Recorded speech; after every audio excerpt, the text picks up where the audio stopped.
What's up, everybody? It's me, Joe Irostic, your friendly neighborhood pastor, coming at you live on multiple platforms today to give you a part two to a video I just did last week, a few days ago. And it's Preaching to Unbelievers Part 2. So please let me know how I'm coming through, if you can hear me okay. I've been really working on getting my technical setup. I underestimated the power of one of these kind of like boom stands for the microphone. I had no idea how much of a difference it made. And headphones. I was just kind of like old school. I had a good camera, good lighting, but I would always put the mic on the desk a little bit further away. And then I didn't use headphones. And man, it makes a world of difference. I was listening back to the video and it sounds so much more crisper. And I think that's obviously because the microphone is close to me. And then I'm hearing myself and I don't have to speak up so loud. So it's just really, really helpful. So just welcome everybody here. Share if you care. Hopefully I can do an open mic at the end with some unbelievers and have some open dialogue here. But I really wanted to take the time and explain some of the things that I didn't get a chance to do last time. I think if you watched the part 1 video, you'll see that I was being quite in depth. And then we had a Hindu visitor join with us. And I said, let me just speed this up and then I'll get to him. And then he never came on. So it's kind of like exactly what I was talking about in the video, that oftentimes debates are a waste of time if they're not, done with the right heart or the right intention. And so not to say that I couldn't have taken longer. I was just like, oh, I have a guest, a customer. Let me kind of wrap this up and get to that person. And then that person never came on. But I think it was great. It's a great video. I got some of the comments from it that people have enjoyed it. And, I'm very much self-aware of who I am and who I'm not. I'm a pastor. I'm a father of 6. I'm a husband. I love hobbies and so forth and so on. But I am not an internet personality. I'm not driven by this medium. I am not trying the medium here of media. I am not driven by it. Though I enjoy it, I'm just not driven by it. But when I do get involved in it, it kind of like sparks different interest. And so what I noticed is that as our video went forth, and give a shout out to wherever you're listening from, or just anything you'd like to let me know that's, something that's important to you while we're going throughout this. And if anything strikes, strikes a thought to you, just feel free to chat. You guys know how to do that. But what I noticed is that I just do not do well when I'm trying to present an idea like I did in the video. And then so many people come back with their ideas, and it's so far-fetched from what I'm trying to do. And so I just realized that's kind of a weakness. Like oftentimes people can just put up their videos and their content and just let it ride. So I have a channel that's called What Do You Believe? And I do ask people at the end, what do they believe? And I wanted to put this here as well for the What Do You Believe folks. Here's the skin for that. Comment below, because I care, about what people believe. I want to know what they believe. At the same time, I am not able to hear people spout off total nonsense or things that are so far from what I'm talking about, and then just let it remain, So what I noticed is that this last video that I had about the discussion about unbelievers is, unbelievers wanted to come on and really give their thoughts, and what I was noticing, man, is they're just totally missing what I'm talking about. And I'm just like, oh man, this is exactly what I was talking about in the video. So now I'm making another video. And I was like, I know sometimes I say the word like a Gen Z or an alpha here. But I was thinking to myself, do I make another video, or do I just adjust how I'm going to react to this video that I already have up? And then I said to myself, well, there are some more things that maybe I could put up in another video, and then I could go from there. And I'm just checking to make sure my sound comes through. Okay, my sound's coming through. And that's why I'm here. Okay, now, let me just say this at the very beginning. If you want a shorter, condensed version of this, listen to the first version. Listen to the very first version. And that one is on the Metro Praise YouTube, as well as my Facebook page. It is not on the What Do You Believe page. So this one is on the What Do You Believe page. But if you want the other one, go to the Joe Wyro Facebook page or the Metro Praise International YouTube. And so I stream on different I stream on with different names for different things. The What Do You Believe is like my reactionary channel. Metro Praise is my church channel. Chicago for Jesus is for evangelism and so forth. And so because this was on the Metro Praise channel, I was like, well, I got to go here and, back it up. So here is the original one, Preaching to Unbelievers, right here. So if you're not subscribed to our church channel, this is where you can see it. And you'll see that the church channel is all about church stuff. So that's why I have another channel, What Do You Believe, the one that I react to, that really makes What Do You Believe it easier for me to check in with people. What do you believe? And then I'll put in my name. Hopefully that should show up. Nope, never shows up. What Do You Believe never shows up. Let me put in my full name here. Yep, right there. So this one has about 350 subscribers. And what I do here is I react to stuff and I hear people's reaction. And as you can see, I can go from like 33 views to 12,000 views. There is like no like rhythm or rhyme with this. 39 views, 1.9 thousand views, 45 views, 300 views, etc. So you can take a look at those and the views just jump rapidly. That's why I started doing more things live, because it took so much time for me to edit. But here's like 5,000 views, 22,000 views, 4,000. And then, here's 39. So that's a lot of fun spending time doing that. So anyways, going back to what I'll be discussing today is part 2 of my presentation that I gave on Canva. So hopefully that makes sense. The full one is on the Metro Praise channel, if you're listening to the What Do You Believe channel.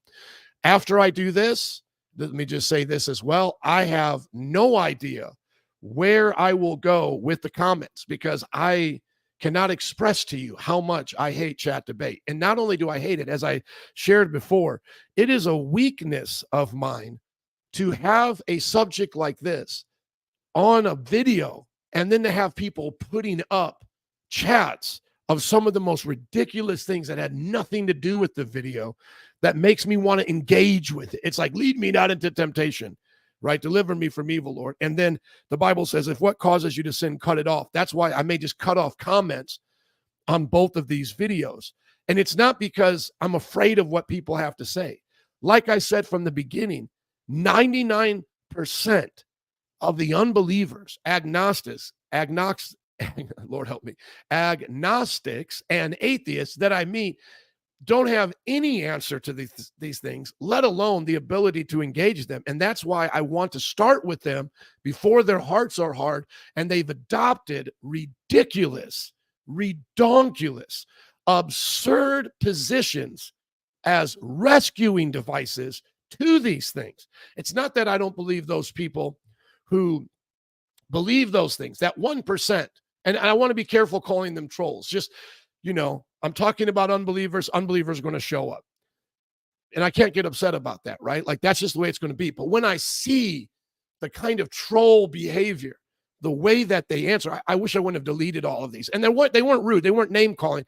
I'm just saying, like, just spamming what they think is answering my objections, which is not doing it at all. Like, it's not even close. It's like I use the example, like, I want to play the basketball game of 21 and maybe somebody wants to play horse and we just need to resolve, hey, we're going to either play 21 or I'm not playing with you because I didn't come to play horse, right? But this is not even that. It would be like me playing basketball and someone wanting to play the game where you're on a horse hitting the ball, whatever that game is called. If somebody wants to chat that in there, whatever that game is called, I feel like I'm such in a nerdy mood today. I'm even just going to look that up. What is the name of the game with a horse and a ball? What is that game called? It's like I'm trying to play basketball and polo. There we go. People are wanting to play polo. Do you understand like how different those two sports are, like basketball and polo? So I wanted to do this for myself, for those that care, the Christians who love it, share it, and don't really want to get engaged in chat debates, but you want the ammunition. This is for you. And then at the end, I will allow people to come up. I'm going to allow them to come up. I don't know how long they'll stay, but I'll give them the option to come up. I don't care. You have to understand, I have zero fear of you coming on and embarrassing me, bringing up something I don't know, but I have zero fear. The reason is because I'm going to work you through what I have here, and you will rise and fall based on what I work you through, period. And any other discussion you can have somewhere else. But we're going to play like how I was saying basketball. We're going to play 21. And if you don't want to play 21, then don't come up, because we're going to ball on you for you to see the force of it. And I do that for your benefit because I love you. But like I said, man, woo, those chats just provoke me, man. Let me just get a little relief from those chats right now. Let me put up my "What Do You Believe" pre-song right here. Never lacking, slacking, overreacting when I be coming with my reaction. What do you believe?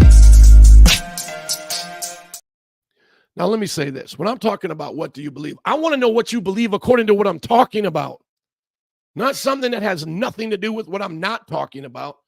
I want to know what you believe about what I'm talking about.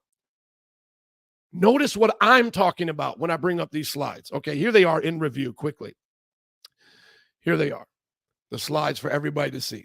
Okay, here are some great books to check out if you want to learn more about what I'm talking about. Stealing from God, Frank Turek, Always Ready, Greg Baunson, John Frame, Apologetics. Okay.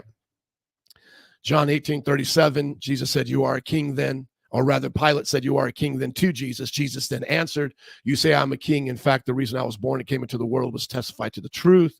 Everyone on the side of truth listens to me." What is truth? Pilate retorted. That's what we're talking about. What is truth? How can you know what is true? I mean, that's it, guys. What is truth?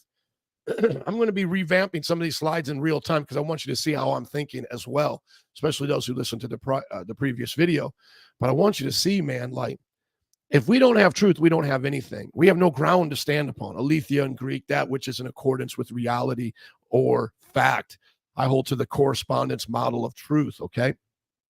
Jesus said, "I am the way, the truth, and the life. No one comes to the Father except through me." I don't believe truth is merely mental assent. I believe truth is a person. Hence, we can know truth. People wanting to argue with me about various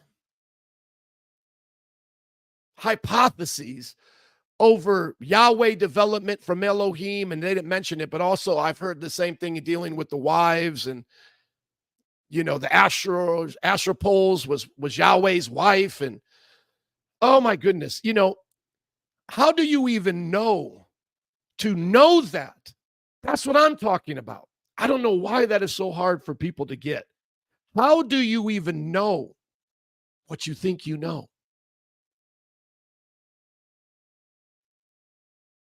If you don't insert God in there, please tell me how you know what you think you know. Just tell me how I'm going to be playing for. I got the receipts today. I'm going into more depth. I'm going to be reading from you, Alex Rosenburg, The Atheist Guide to Reality. I'm going to be going to Bertrand Russell in his Western Philosophical Handbook, his treatise on the matter. I'm going to be playing for you, Alex O'Connor. I'm going to be playing for you, Myth Vision, Derek from Myth Vision. I'm going to go scour the internet. I'm going to go everywhere I can to show you there is nowhere to run just from that question. How do you know what you know? I explained a little bit of my story before. This is called presuppositional apologetics. I didn't even know this was presuppositional apologetics when I held to these beliefs. You know what I'm saying? I didn't even think of it that way. I thought of it like, man, I'm just trying to explain as a Christian what makes sense to me when I see the world. If I wasn't a Christian, I would still have this same understanding as how do I even know what I know? And if I don't have an answer to that, I'm not going to pretend I know. Y'all don't even have an answer to this. And then you're telling me I'm committing the fallacy of special pleading. How do you even know what special pleading is? The fool in their folly. I'm getting there. I'm getting there. But I'm taking my time. This is a different kind of podcast. I've listened to Destiny, and those who are Christians know that he has foul language and stuff. But man, that guy will go on for 6 hours. I'm not in a hurry today. I'm going to take my time just so I can say it all. And then if I just turn off the comments, that just is what it is. But if you really want to, come back and you want to hang out and you want me to know something, email me, info@mpichurch.org. If you got something actually to say, take a time and email, because I don't even know, as I said, with my weakness, if I can handle comments coming under this thing. Well, you don't know either. And that's called special pleading. Oh my gosh. Do you not understand? I have at least put a name on the board. I've put a reason on the board. You don't even have a reason, and you're shouting out, I don't know, and you don't know either. If you don't know what a giraffe is, how do you know what I'm describing as a giraffe is not a giraffe? Do you understand how ridiculous this is? The fool in their folly. If you don't know what a giraffe is, how do you not know I'm describing a giraffe? How can you say when I'm describing a giraffe? Let's say I talk to my kids and I ask them, do you know what a giraffe is? No, Dad, I don't know what a giraffe is. Okay. And I start describing to them a giraffe. Oh, well, a giraffe is something with a long neck. Oh, that's not a giraffe. Man, you just told me you don't know what a giraffe is. I am literally asking you, how do you know what truth is? So those who may take the example of the giraffe and go, well, if I know what a dog is, and I know you're almost describing a dog to a T, I can say for sure a giraffe isn't a dog because you've told me that I'm describing a creature that's unique from dogs and cats. And so if you're saying that it has a short neck and it has little floppy ears and so forth, and I know what a dog is, then I can know that whatever you're describing to me can't be a giraffe because it sounds exactly like a dog. Granted, but that's not where I'm taking that example. Where I'm taking that example is just showing if you don't know something, how can you say that you don't know what the something is when it's being described? Now, when it comes to the knowing of truth, I am talking about for all things. So yes, if I was to say, how can you tell me you don't know what a giraffe is when you don't know what a giraffe is? You could say, well, I know other things. I'm literally saying, how do you know anything? How do you know anything? If you don't know what you know in an objective way, you cannot say to someone else claiming objectivity, I don't know what objectivity is, but I know you don't have it.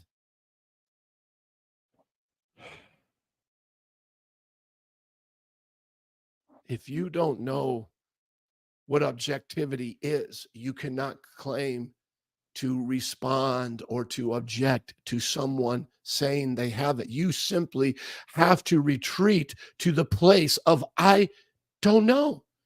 And if I don't know logic, I don't even know how to object to your claim of objectivity, because then I have people hearing me present objectivity and certainty, and then they say, I will now use logic to disprove your objectivity. But remember, I'm asking you how you even know logic. We're going to get there. Just got to take our time. Just got to take our time. Lord, help me. But I do have to express myself. I do got to show you the emotion behind this because it is on the level of redonkulous. And I'm going to show you redonkulousness. I'm going to show you in Myth Vision who does this kind of evidentialism against Christianity. Look what it looks like when he runs upon the wall like water against the pillar and against the buttress, the fortress of God's word. He just spills and splashes over to the side.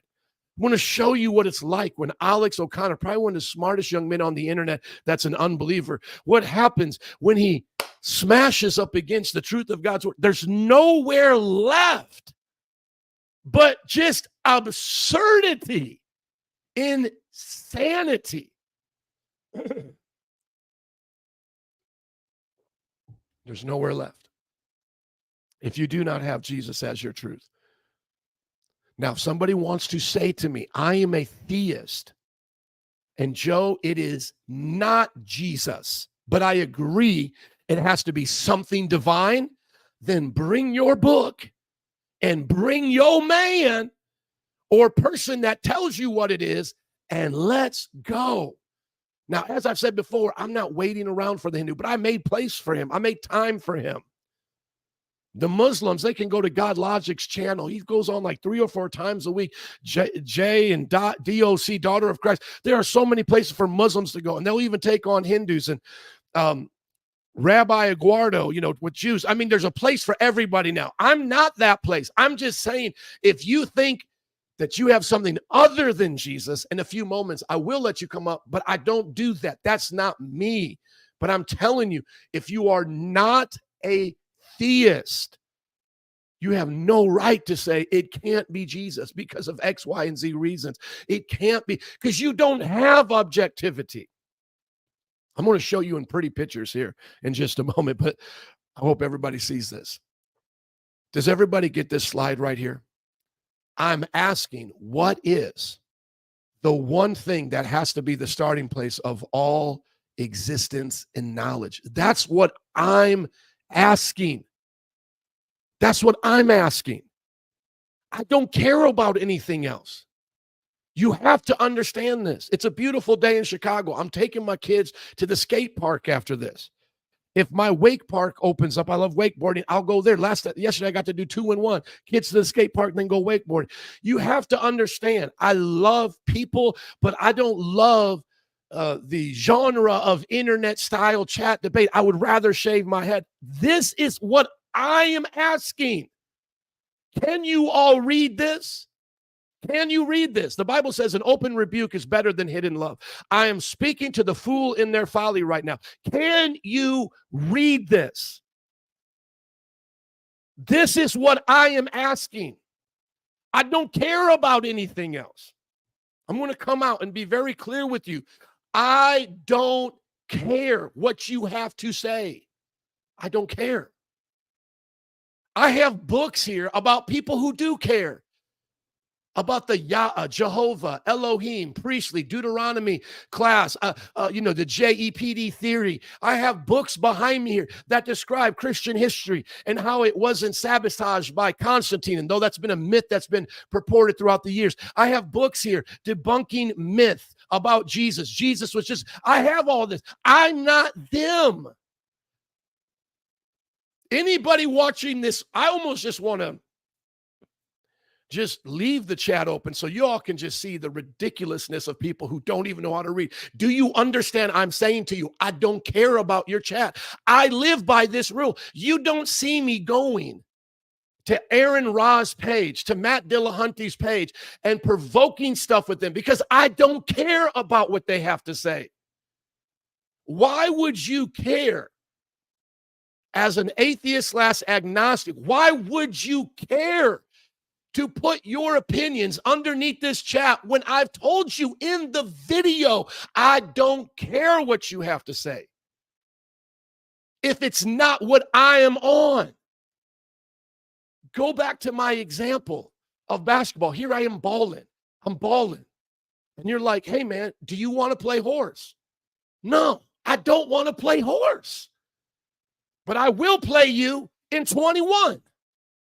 Well, all I play is horse. Good. Go over there and play horse.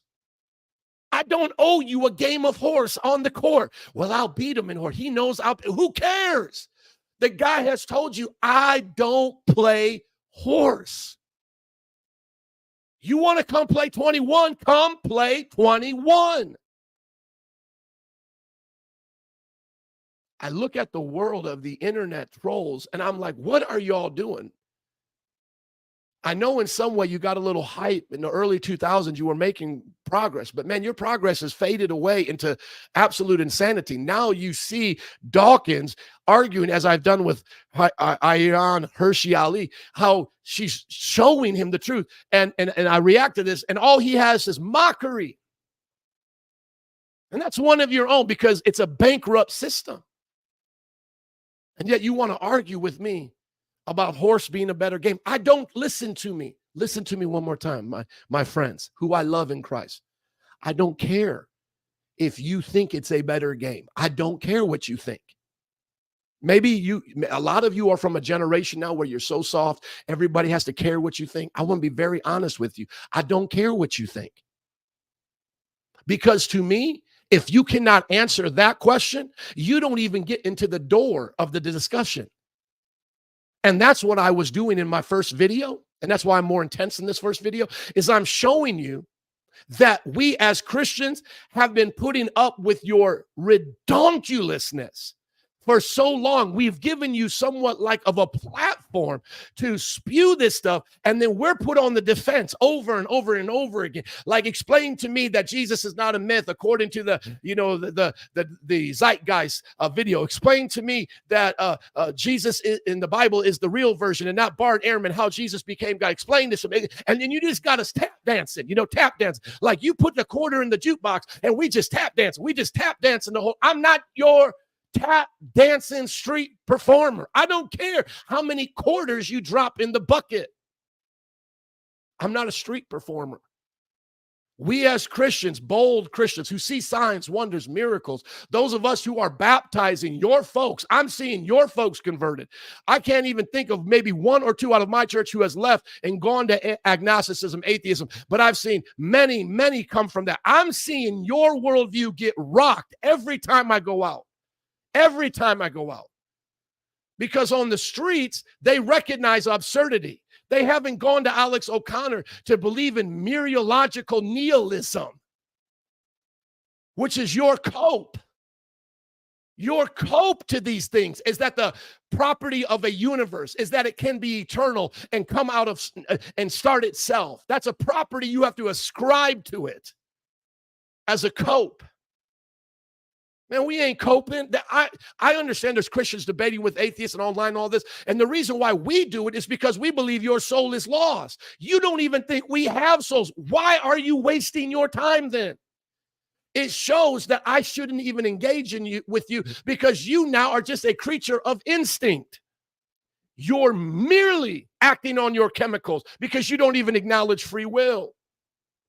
And as we'll get into some of the goodies here, because I said I'm not in a hurry today, we'll see how even your best puts you in your place, shame you, and show you the ridiculousness of your worldview. That's what we'll see. Amen.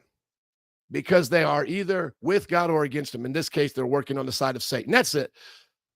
Because they have nothing else to do except to do this. It's like God doesn't exist, but I hate him. By you asserting so much time and effort to Christian posts and the Christian videos like mine, it shows that you are convicted. I know you'll do it towards other religions as well, but it just shows, man, like you can't let it go. I don't mess with Santa Claus. I don't run up on Santa Claus. I don't make my life about Santa Claus. Santa Claus means nothing to me. And if I was in your position and I actually lived by that worldview, Christians would mean nothing to me. They would mean absolutely nothing to me. I would go on the internet, look at porn, watch my favorite stuff. I wouldn't care. And then once again, the only reason why now you can even say that, you as an atheist would care about that stuff, is because your chemicals make you do that. You're doing it like the fly goes to manure. You can't help yourself. And I, as a bee, could not convince you that honey, or nectar rather, is better than manure. I couldn't do it because by your nature, you're a fly wanting that manure. That's by your own nature. That's what you is. You is what you is, and you can't be anything else. You like your manure. Like it. And so I wouldn't mess with you in your manure and try to convince you. Why do I do this?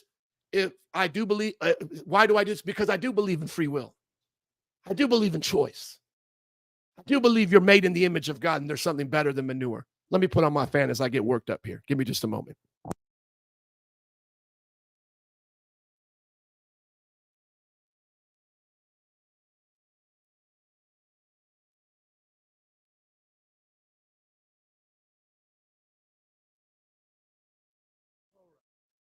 All right. It's not just going to be preachy. It's going to be information. Let's go. Okay. That's my question. That's it. What is the one starting place that has to be, or the one thing that has to be the starting place for all existence and knowledge? I put God there. What are you going to put there? You say, I don't know. Well, then the discussion's over. Take a seat and learn. You say you don't know, take a seat and learn. You can ask questions, but you don't have the right to debate me on what a giraffe is if you've never seen one and I have. You can try to use logic to disprove what I'm saying, but you haven't given me an explanation for logic. So trust me right now because I got an explanation. Let's go on that for a little bit. Let's try that for a little bit. But to debate with you when you have nothing and you're going to attack this something, it's a fool in his folly. How do I know my something is true? Logical necessity and personal experience. If God cannot contradict himself and God cannot lie, that means the God of the Bible will be shown to be true with those principles. A theist can debate another theist on their version of God. An atheist cannot do that. This is what I don't understand. Do you all not know how to read? If you have not answered this question, how can you now argue with me and go, I know for sure. I know for sure by logic, it's not the God of the Bible because the God of the Bible did this to the Canaanites. And then the God of the Bible can be shown in Near Eastern history to be this. And then with the Canaanite God of this and then of this. And you don't get there yet. You have nowhere to go at this point to argue with this point. You don't even know what logical necessity is in your worldview. You're not even a person in your worldview to even have personal experience. This is why I think maybe I raised my voice a little bit. You know, it's kind of like in my house growing up. Oh, you didn't hear me? Let me see if you hear me now. The first video was more chill. It's more like college class. This is more like preachy. Because I got people already coming under the post, like acting like you watch the video and then they go timestamps and they're answering it. And once again, I have nothing against you. I love you. And then you're not even understanding what I'm talking about. Can you not read what it says? It's impossible, if it's a logical necessity, it's impossible for anything else to be that one thing. What I am saying is it's impossible, the impossibility of the contrary, to be anything else other than God. And you can't argue against that in my worldview without you asserting first something that grounds your logic. So now we're going to debate the logic of God. Let's debate the logic of the Christian God. Let's see if the Christian God is really logical. Let's go. Okay. We could do that with a Muslim. I can do that with a Hindu. I can do that maybe with a Buddhist if they want to stretch it far enough to a personal God. Okay, I can't do that with you. Unbelievers, listen to me. You sassy know-it-all. You want to be know-it-alls. Listen to me. I can't do that with you because by doing that with you, I have already conceded that you have something to stand on. Well, let's argue now the logical necessity of Jesus in the Bible. Where did you get logic from? You spiritual nincompoop. In the world of spirituality, you are a nincompoop. You are a fool. I don't like being called a fool. I don't care. The Bible calls you one. But like Mr. T, I pity the fool. Well, this is not really Christ-like. Man, most people here would not even understand Christ if they met him. Who do you think Jesus was calling fools? People like yourself, people in the religious world, people all throughout the Old Testament, Jesus was calling fools. Friends, you're either wise or you're a fool. I don't say that to be angry or think I'm better than you. I'm a fool without Christ. All of us are. The only difference is I have admitted my folly. I have admitted that without Christ, I am a fool. Let me just show you this. How to answer the two kinds of fools. Okay. I've shared this in the last post. Last video, rather. Okay.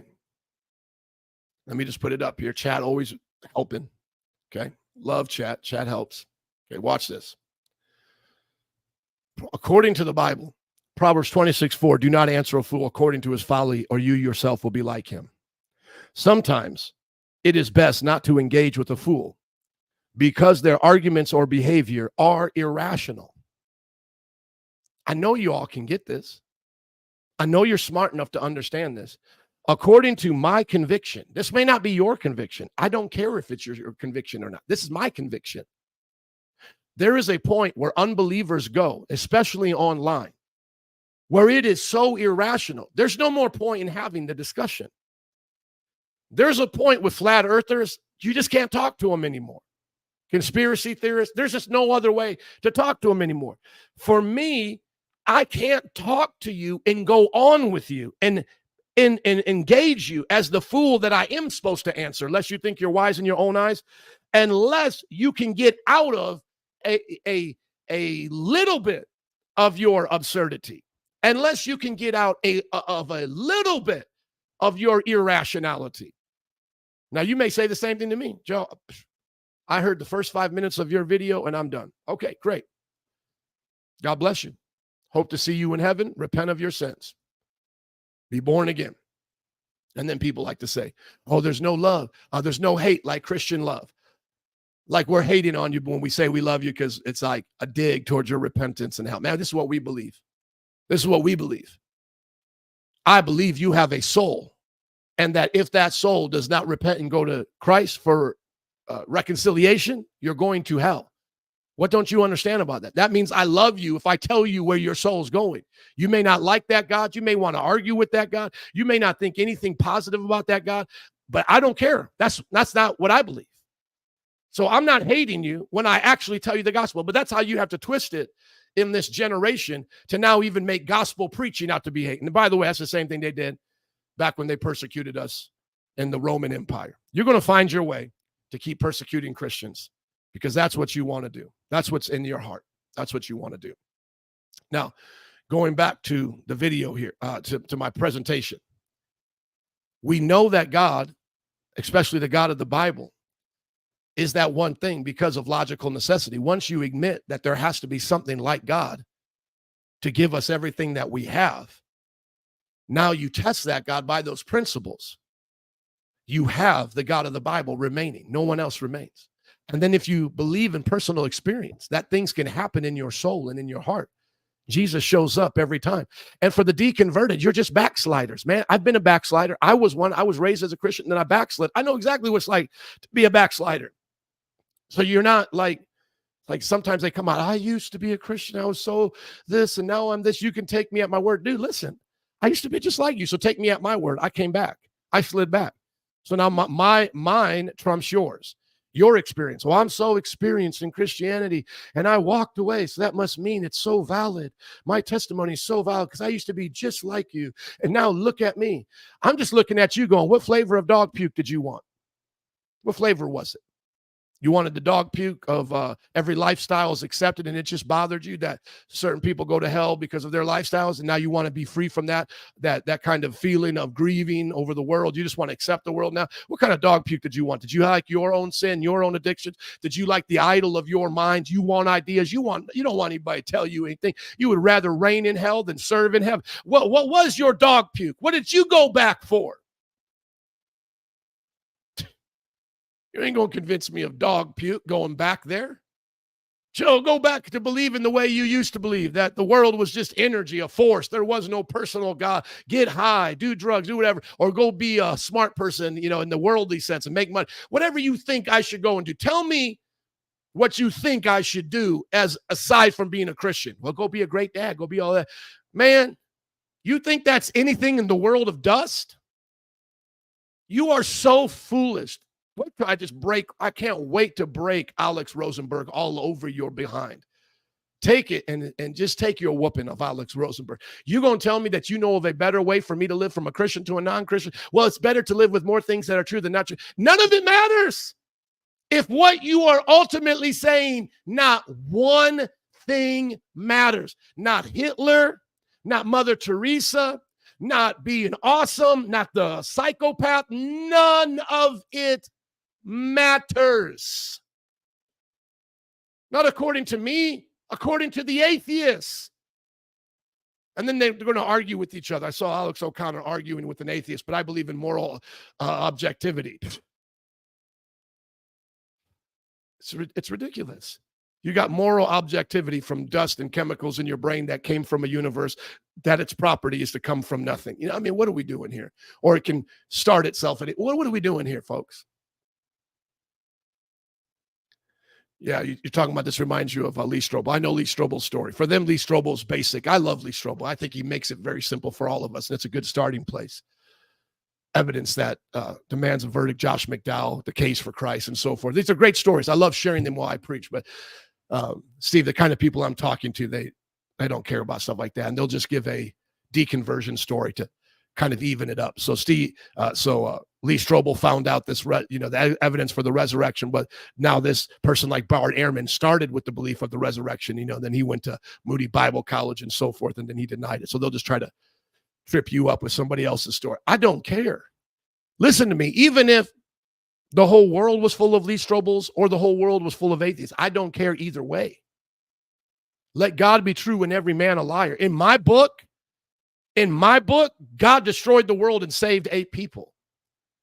That's the kind of world we're living in. Now, you'll think that's cool when science does it, or science describes it when some planet has a heat death or something, goes over here and runs out of energy or blows up or hits a star, or he gets hit by a meteor. You'll understand that stuff happens, but then when my God does it, you're going to call it evil. But you don't even know what evil is. You don't even have a definition of evil. The fool has no definition of evil, yet want to call people out for being evil. Just a few more moments. I'm still in the review. Like I said today, I'm not in a hurry. I'm going to say it all. I'm going to say as much as the Lord puts on my heart, and I will not be in a hurry.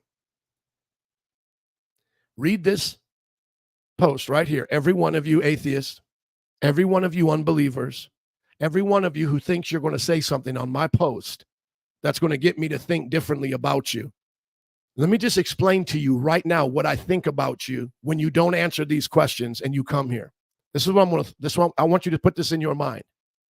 Let me get this out of here. I want everybody to see this. This is what I think about you. Do you know how you think about me right now? Think about how you think about me right now.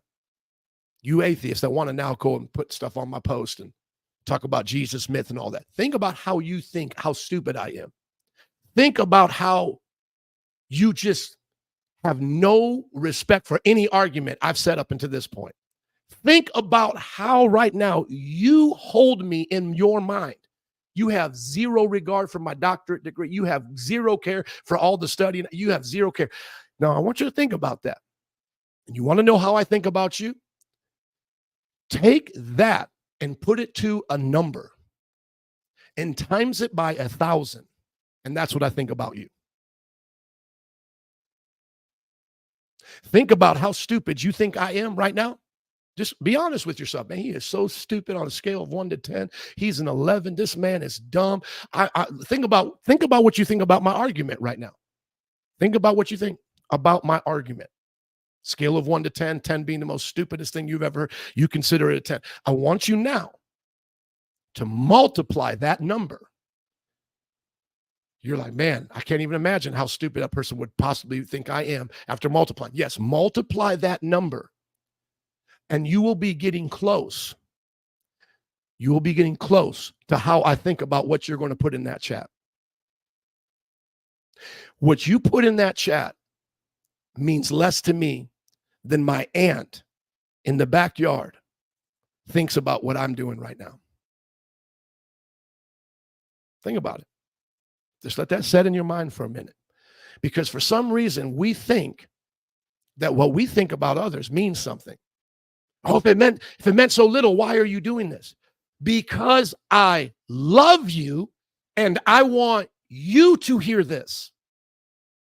I want you to hear this. I don't want to hear what you have to say outside of what this is, but I want you to hear this. This is not 50-50. This is not let's go back and forth. No, this is either you get on the court and play 21 or I don't care about what you're doing. I don't care. I don't care what you believe. I don't care what you think. You have to understand. See, this is one of the things that some Christians have just messed with you too much. Because we love you, you think we love what you believe. We hate what you believe. We don't care about what you believe. We love the sin I love the sinner and hate the sin. I hate homosexuality. I hate rebellion. I hate perversion. I hate greed. And not only do I hate it when I see it in your life, I hate the me I see in you. I hate it in me. We as Christians have taken up our crosses. Think about what we have done as Christians. I don't know if you've met a real one, but you've met one now. The first thing we did when we came into this thing was deny ourselves. Take up our cross and follow Jesus. Do you think if I denied myself, the one that I love more than anybody else, the one that I got to sleep and eat with and listen to every day, you think if I denied myself, I'm going to listen to you? You think if I've got to put my fleshly desires on the cross, you think I'm going to be drawn in by your fleshly desires? You don't even know my flavor of sin. And you think I'm going to get drawn in by your flavor of sin? No, that's what I was saying at the beginning. My biggest weakness is just wasting my time with y'all. Just wasting my time. Answering back this objection. And we haven't even described where logic even came from. We don't have any reason to even trust it in your worldview. This is the slide I'm asking you to answer. 4 questions. Number 1, why is there something rather than nothing? And because that got confusing to some of you, I get it. I can be confused. Man, I want to be very clear with you right now.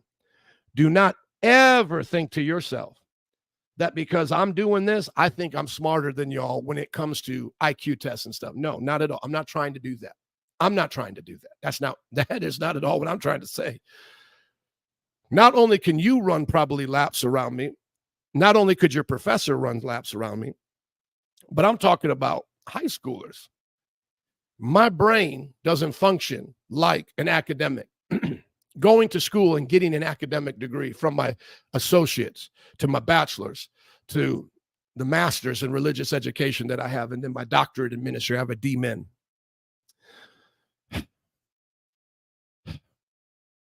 I had to fight all along the way to understand these books. I had to spend my time with them.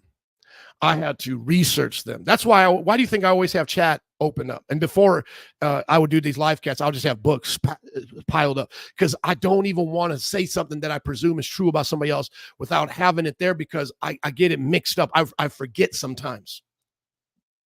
Now, don't let that weakness fool you. Michael Jordan might have been a horrible, horrible historian of basketball. Michael Jordan might have been a horrible student of physics and understanding how the basketball bounces and can be tossed into a metal rim. Horrible. I don't know. I don't want to speak on him like that, but I'm just saying for the sake of example, he could have been horrible at recalling who was the first one that invented basketball. Came from a Christian, by the way, YMCA. Who was the first guy's name? What year was that? How did it get popularized? What was the first year that the African Americans could get integrated? What was the first year of the NBA? Man, he might have been horrible at that.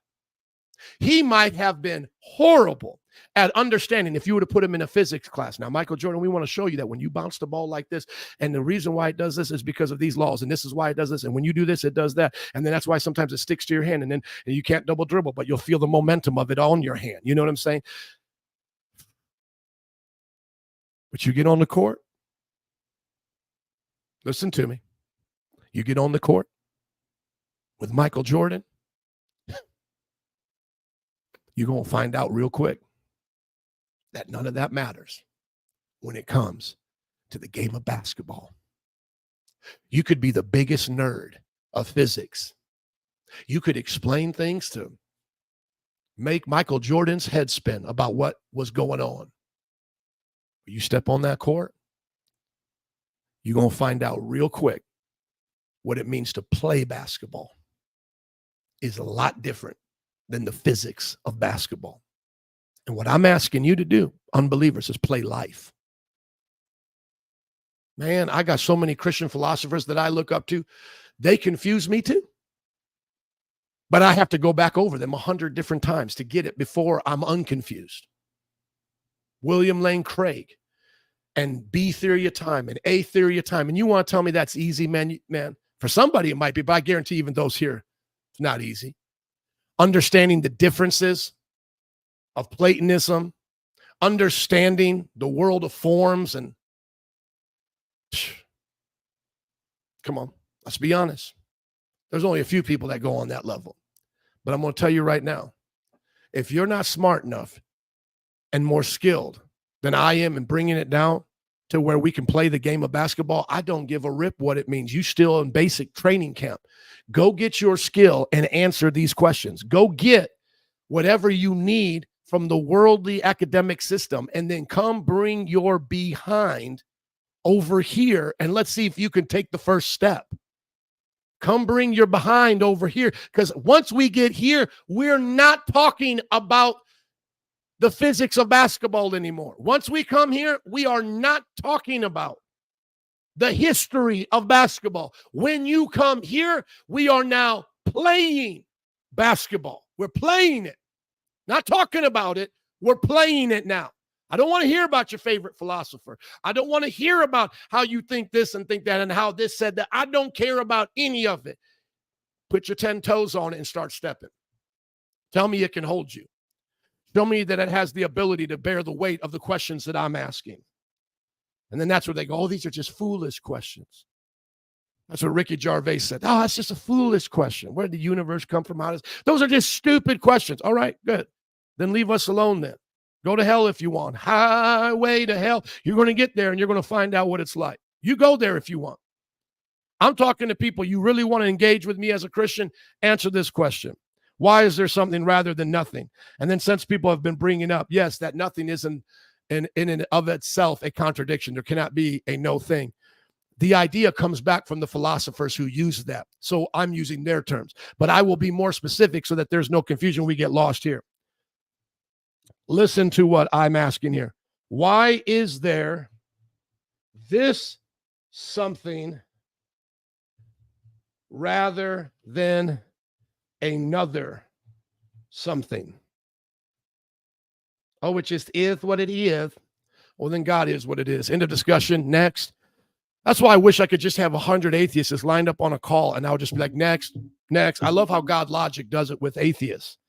I mean, with Muslims. You just need to be humbled sometimes. He's saying, your book, your Quran, says that Muhammad is mentioned in the Gospels. Show me where it's at. Well, your Bible's been corrupted. Delete. Next. Oh, well, we know that Paul preached a false gospel and changed Christianity. Next. Your book, what don't you understand about this, he says. What don't you understand? Your Quran, your book says your prophet, Ahmed, by the name of Ahmed, is found in our Gospels. Now put it up or shut up. Don't want to talk textual criticism. Don't want to talk about how Paul changed things. Your book said he was found in our book. Well, you changed your book. No, it didn't say it changed the book. It said in their Gospels, in their Injil. That's what I'm asking. Does everybody get that?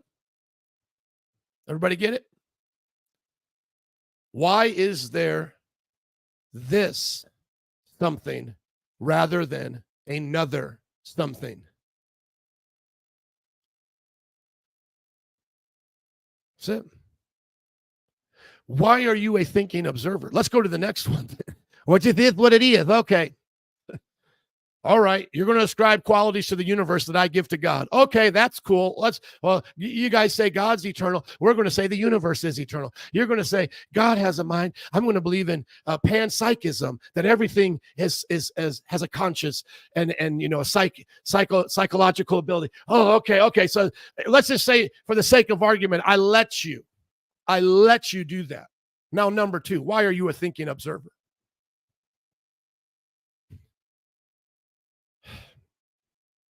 According to Alex Rosenburg, you're not even a thinking observer. Number three, why does logic and science work? Why is what's going on in our brain corresponding to what's going on in the world today?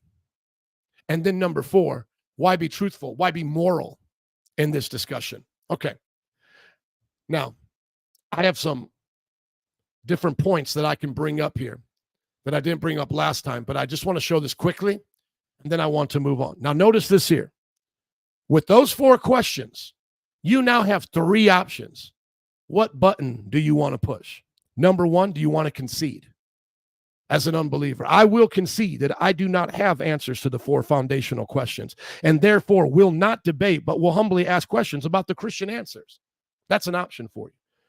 Option number 2 is I will answer the 4 questions that I believe in, not in a hypothetical way. Well, I'm going to try the flying spaghetti. No. You're going to answer them in the way that you believe with as much certainty as you can have. These are your objective truths.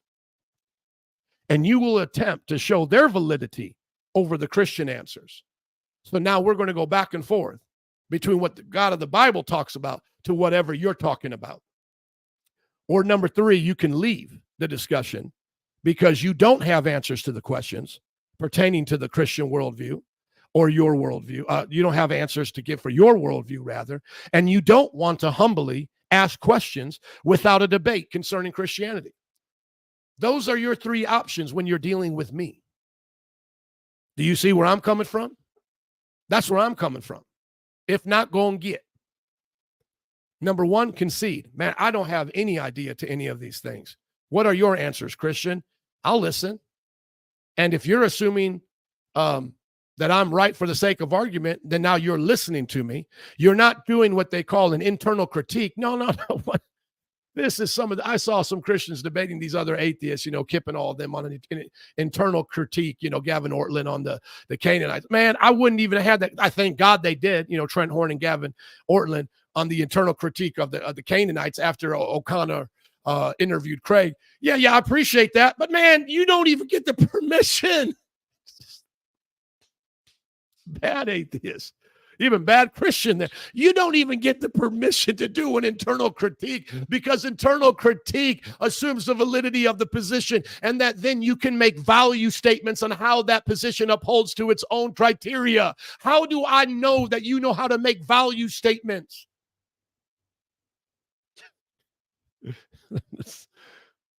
Oh, I'm going to make a value statement on the internal critique of Christianity. Man, how do your chemicals know how to do that? Well, I'm going to assume your position is true to now make my value statements. We don't care about your value statements. We don't care about your value. As a Christian, I don't care about your value statements. Notice this right here.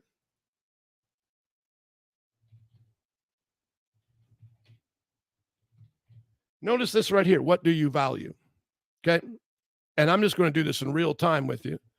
It's funny. Some of the Christians, one woman said, I had my homeschoolers watch this, or I had my youth group watch this. And now she might be like, oh my gosh, I don't want anybody to watch this. This is scary. Christians, we love you. But sometimes, and I'm not saying they would say this. I'm just, saying that Christians, I love you, but sometimes you guys are too soft on the world. But you do you as a Christian. I don't mean you do you like however you want. I'm just saying like you answer the fool according to their folly as the Lord tells you, right? But I do appreciate that she shared it with her youth group. I really do. I think more youth need to know this. Option A, or what is this called? Value A. Value A. Value B, right?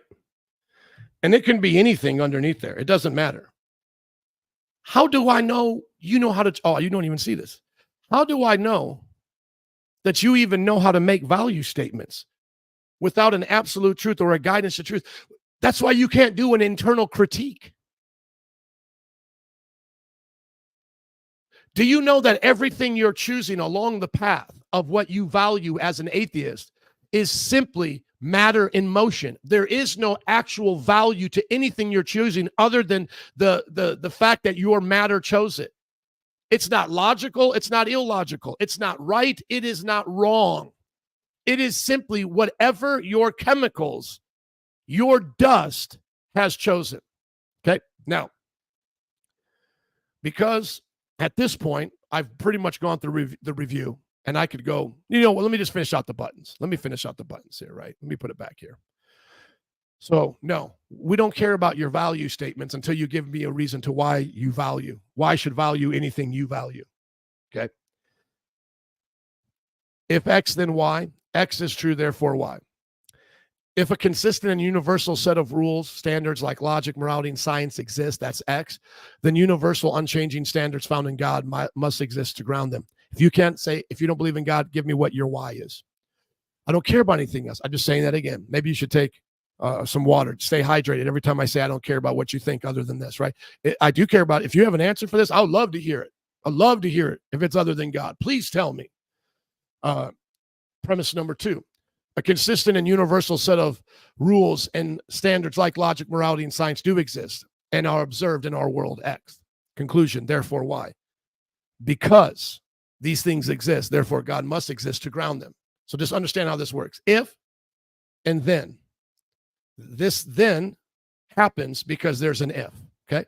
So if there are morals, then there's God. If there are morals, there's God. Now, if you want to debate whether or not there are morals, whether or not there are universal laws, then there's no debate to be had after you've told me I want to debate logic, because then what are we going to debate it by? But if you agree that there's logic, if you agree that there's morals, then the if-then statement has been validated. If there is morals, then there's God. There are morals. There are logical rules, laws. There are applicability of science in the real world, demonstration of that. Therefore, God. If, then. Now, X is true. It defends the if, then of the previous statements. If X is true, and X is true. I don't want to debate with somebody who doesn't believe in logic. I don't want to debate with somebody who doesn't think that morality exists, because although I know they're going to be truthful with me.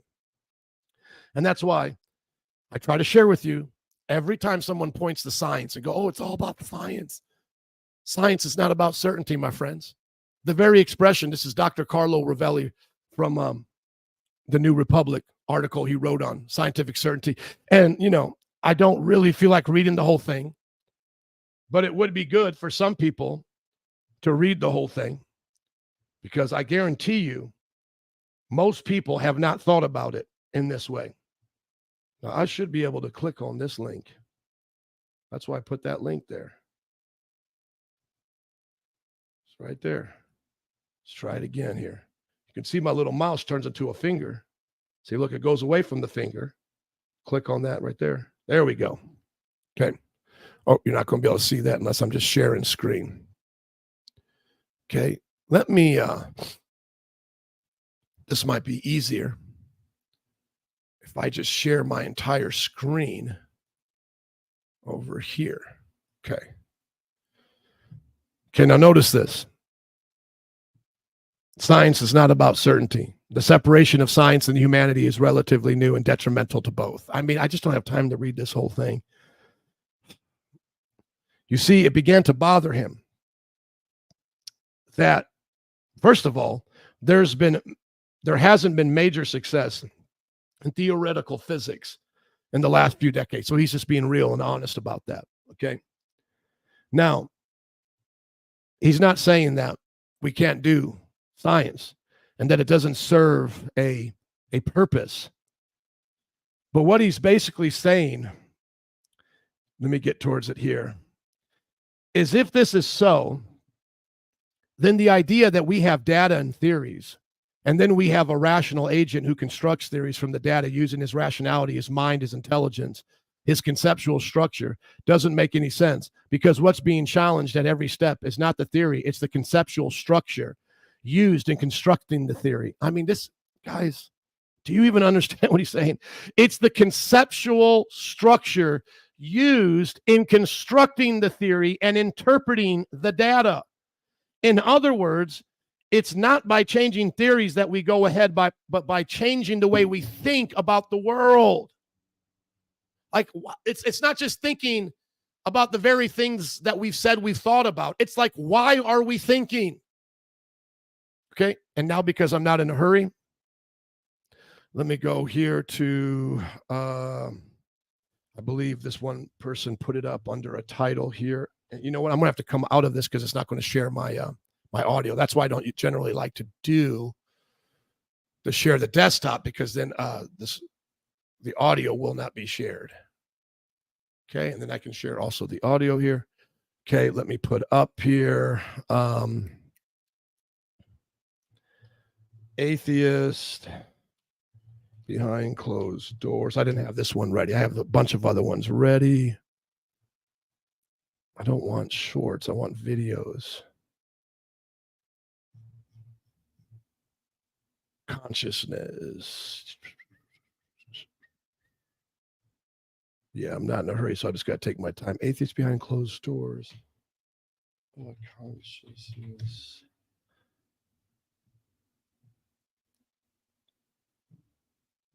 Oh, I got to find this now. Because what's his name was Daniel Dennett was there. Let me put it here.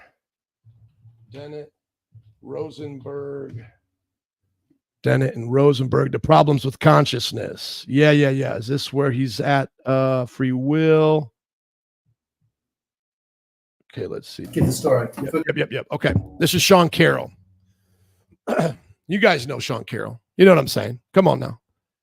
Let's just first of all just stop for a second here. If you're still following me as an atheist, maybe you're just wanting a good chuckle or something. I don't know. But if you're still here as an unbeliever, I want you just to think about this. This pastor that I'm talking about myself, that pastors a church that you think were Oompa Loompas. Do you notice just how quickly I just found this and I understand this discussion?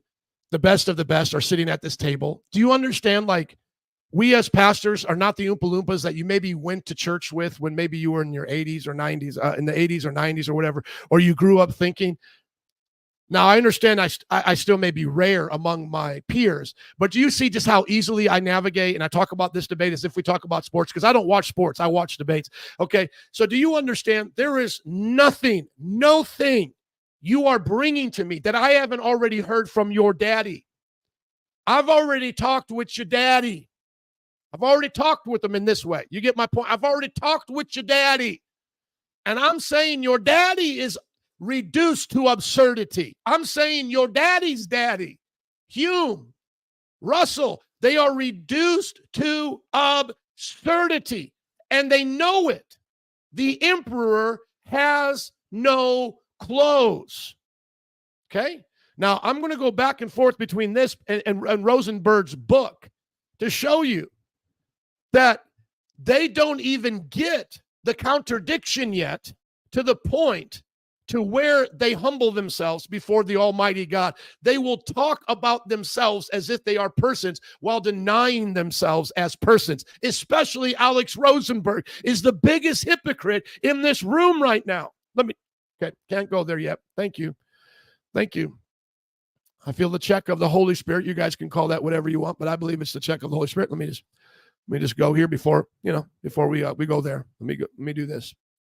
Now, I want you to understand that there's different things that float around the internet. Okay. And of course, Christians share ideas, atheists share ideas, like everybody's sharing ideas. I just want to let you know about myself. Most of the ideas, most of the things that I'm sharing here are similar to others, but have not been arrived at the way the others arrived them. Like, in other words, I love Greg Bonson, but I haven't even finished his entire book. I love Van Til in some ways, whatever. I don't even read all of their books. I get them a lot of times for like confirmation. And then I get the other books that I disagree with, like this, to make sure I'm right, because I don't want to just be spending my whole entire time just listening to like Alvin Plantinga and William Lane Craig. I hardly ever listen to them, right? Because I already know we're basically saying the same thing.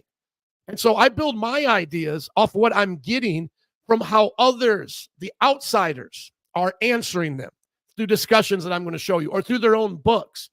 So it's not that I'm not similar to like Alvin Plantinga and properly basic beliefs, or to William Lane Craig and to the what we would call like the cumulative case and so forth. It's not that I'll argue like that depending on who I'm talking to, if it's a fruitful conversation and it helps. Okay.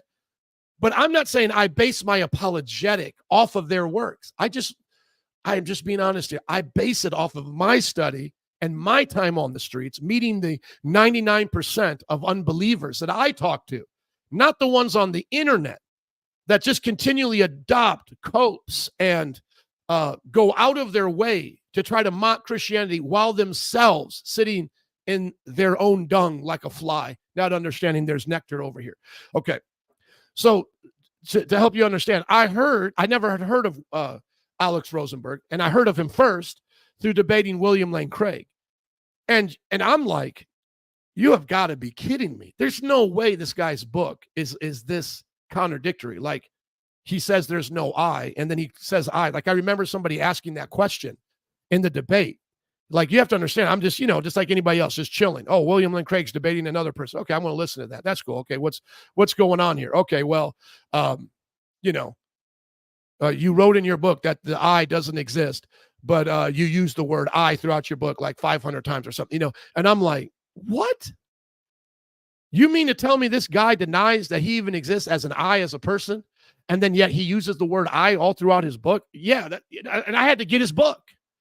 And it's the same thing as we're going to show about Bertrand Russell a little bit. The first time I was introduced to Bertrand Russell, Why I'm Not a Christian, was when I was witnessing, like I said, to atheists, agnostics on the street. I meet them all the time, but I've never met them as dense and as unworkable as people on the online troll community. I've never met them as dense. And I'm not saying every atheist, I'm not trying to, wrongly categorize and speak about everybody in this way. But even in our scriptures, it says you could talk in general terms. All Cretans are liars in Titus, it says.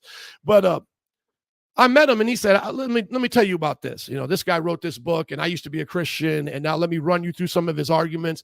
And I literally was saying to myself, dude, these are some of the dumbest arguments I've ever heard. Like, this stuff convinces you? I'd only been saved a few months.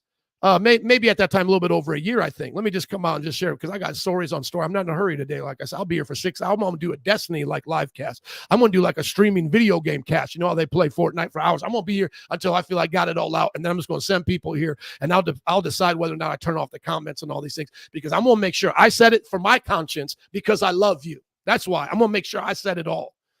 So I'm sitting here with them, and I'm like, I've only been saved a year or so at the most. And I'm thinking, you guys think this is compelling? They were all smoking weed. They brought me over to the house, because I'm always down to chill and meet up with people in that way. So I'm meeting up with them, people I know, so I'm meeting up with them. I even met some people online. One of these online troll atheists, he was like saying all this stuff. And I'm like, you're in Chicago, man, come meet me. And then, of course, he was totally different in person, Anyways, I'm like, this convinced you? Like the problem of evil or something, or this type of thing. I'm like, man, this to me, to be honest with you, is child's play. Like, none of this means anything of what you think it means. Like, because if there's no God, this doesn't mean anything. So you're saying there's no God, but then you're using critiques against Christianity, like why I'm not a Christian. Like you're standing on some high ground, like overlooking the Bible, like you're the judge or something. I'm like, what gives you the right to even judge any of these things if there's no God? I hadn't even read Russell. I had not even studied the arguments that I present now. I just understood at that moment, it's just dumb. Everything about it is dumb. Now, do you know I wasn't a pastor? I wasn't getting paid. I could have just started smoking a blunt with them, smoking weed, and just forgot about Christianity and been one of these internet trolls that said, well, I was once a Christian. I was in Bible college, and somebody showed me Bertrand Russell, and now I'm not. Man, to me, it was like, and that's where I've been ever since. That's why I stopped to even show you this. I've been listening to these guys ever since then. I get their books. I read them. I would say I read them more thoroughly than I read, Cornelius Van Til. Look what he says in his own book. Look what he says, Alex Rosenburg, in his own book. Scientism helps respond to these arguments. Do you understand that he's already contradicting himself by saying there's a thing called scientism? If you don't have a scientist who is a person, you don't have scientism. Scientism is not a word, and I say this all the time, and please think about it. It is not a word on Sesame Street where it dances around and it becomes your God, or this is the world of forms. There is nothing called scientism outside of scientists. Scientists ground scientism. So scientism helps you get away from Epicurus's problem, should we fear death? So scientism helps Epicurus respond to these arguments and perhaps even strengthen his original one. Now, this is at the end of his book, The Atheist Guide to Reality, Enjoying Life Without Illusions. The self, the person, the I inside the body is an illusion. along with all the others. This is who we're talking to. This is the guy sitting at the table you're going to hear from in just a minute. That means that even if there is a loophole in Epicurus' argument that death is something you shouldn't worry about. Let me see, sometimes my camera gets in the way. There we go. That there is a loophole in Epicurus' argument that death is something you shouldn't worry about. Science still backs him up. Once again, science doesn't back up anything. Okay? I just had to switch it because I couldn't see my camera was in the way. I apologize. Okay. Science is going to tell you something, boys and girls. Science talks. Think about this for a minute. In this guy's world, science talks. Just let me get a full shot here. Let me get a full shot, full screen. I like when God logic does it. I have to do it here. In his world, science talks. The self, the person, the eye's not talking, that's an illusion, but science talks. The eye inside the body is an illusion along with all the others, and I'll go to the others in just a moment. That means even if there is a loophole, and Epicurus' argument that death is something you shouldn't worry about, science still backs him up. There isn't really any you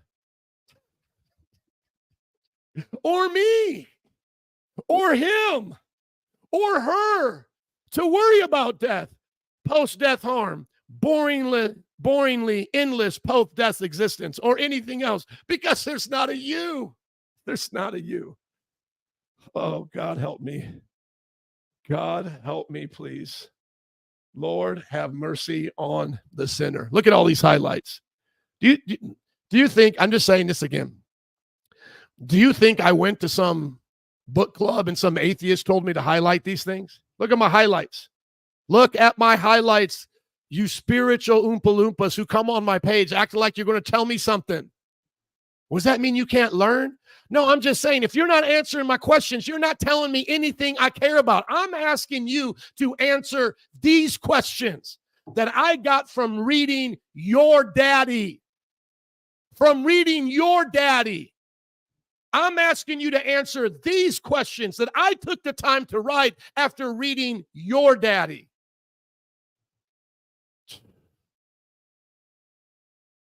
Let me show you the other illusions. Is there a God? No. What is the nature of reality? What physics says it is. It's a fake laugh, but it's making me really want to laugh.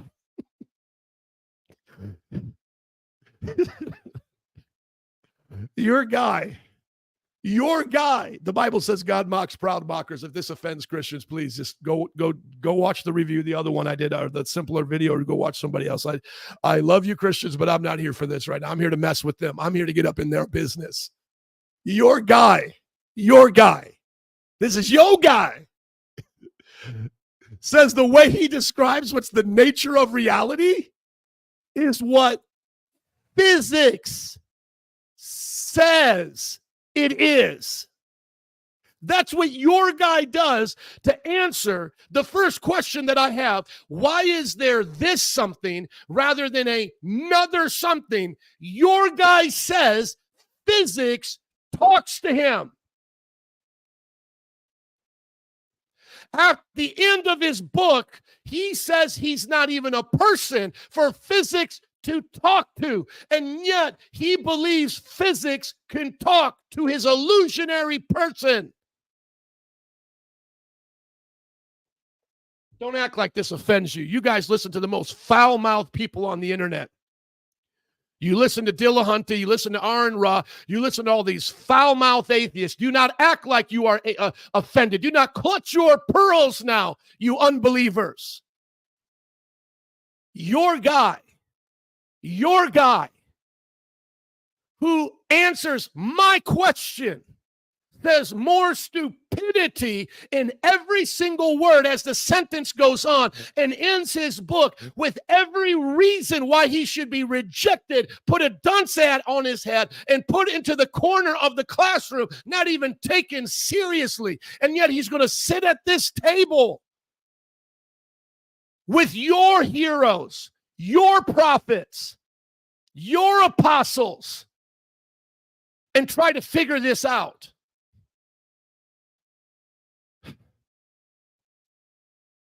Once you say there is no God, this is what you are reduced to. And I know there's other kinds of atheists other than nice nihilists like Rosenburg, but you know what? Rosenburg is right. So it's like, I understand there's more teams than whoever wins the Super Bowl, but if you want to play me, win the Super Bowl and then come play me. And now when you come play me, let's say I'm a football team overseas and I go, you know what? We only going to play the Super Bowl winner. So you guys figure it out and then you come play me. I have not seen him defeated yet. I have not seen this defeated. This is the easiest thing for him to spout out of his mouth and the hardest thing for you guys to disprove. And the reason why it is because like solipsism and why Dillahunty hangs up on Salafists, those who believe that that's only their mind that exists and so forth, is because there is zero rational arguments against this in your worldview, because everything you say against this, all he has to say is, you don't exist. That is your worldview. I can at least say to the nut, the fruit, the flake that says God told me to do X, Y, and Z. No, he didn't because of this. You are not Joshua in the time of Canaan. You are not this. God didn't tell you to drown your child. I have easy ways to refute false gods, false understandings of God, psychopathic behavior, and yet your person has zero defense against it and admits it. And to give you the reality of this world, he says the most ridiculous thing you could possibly say. What is the nature of reality? Why is there this something, then another something? Because of what physics says. Physics doesn't talk, Dr. Rosenburg. Physics has nothing to say. And if it did, it has nothing to say to you, because you are in illusion. What is the meaning of life? Ditto. Or what is the purpose of the universe? There is none. If you don't want to defeat this, then don't talk and debate with me. Admit this and then now learn from me if you want to be humble, or defeat this. And if you can't defeat this, it's time to vamonos. It's time to roll out. Hasta luego, Holmes. Why am I here? Just dumb luck. Dumb luck doesn't exist. You see how it's a stupid. He doesn't even know what words to put in there. He's trying to be sassy, but he doesn't even know what words to put in there because there's nothing else to say. Once he went from God being no, there's nothing else to say that makes sense. Physics doesn't talk.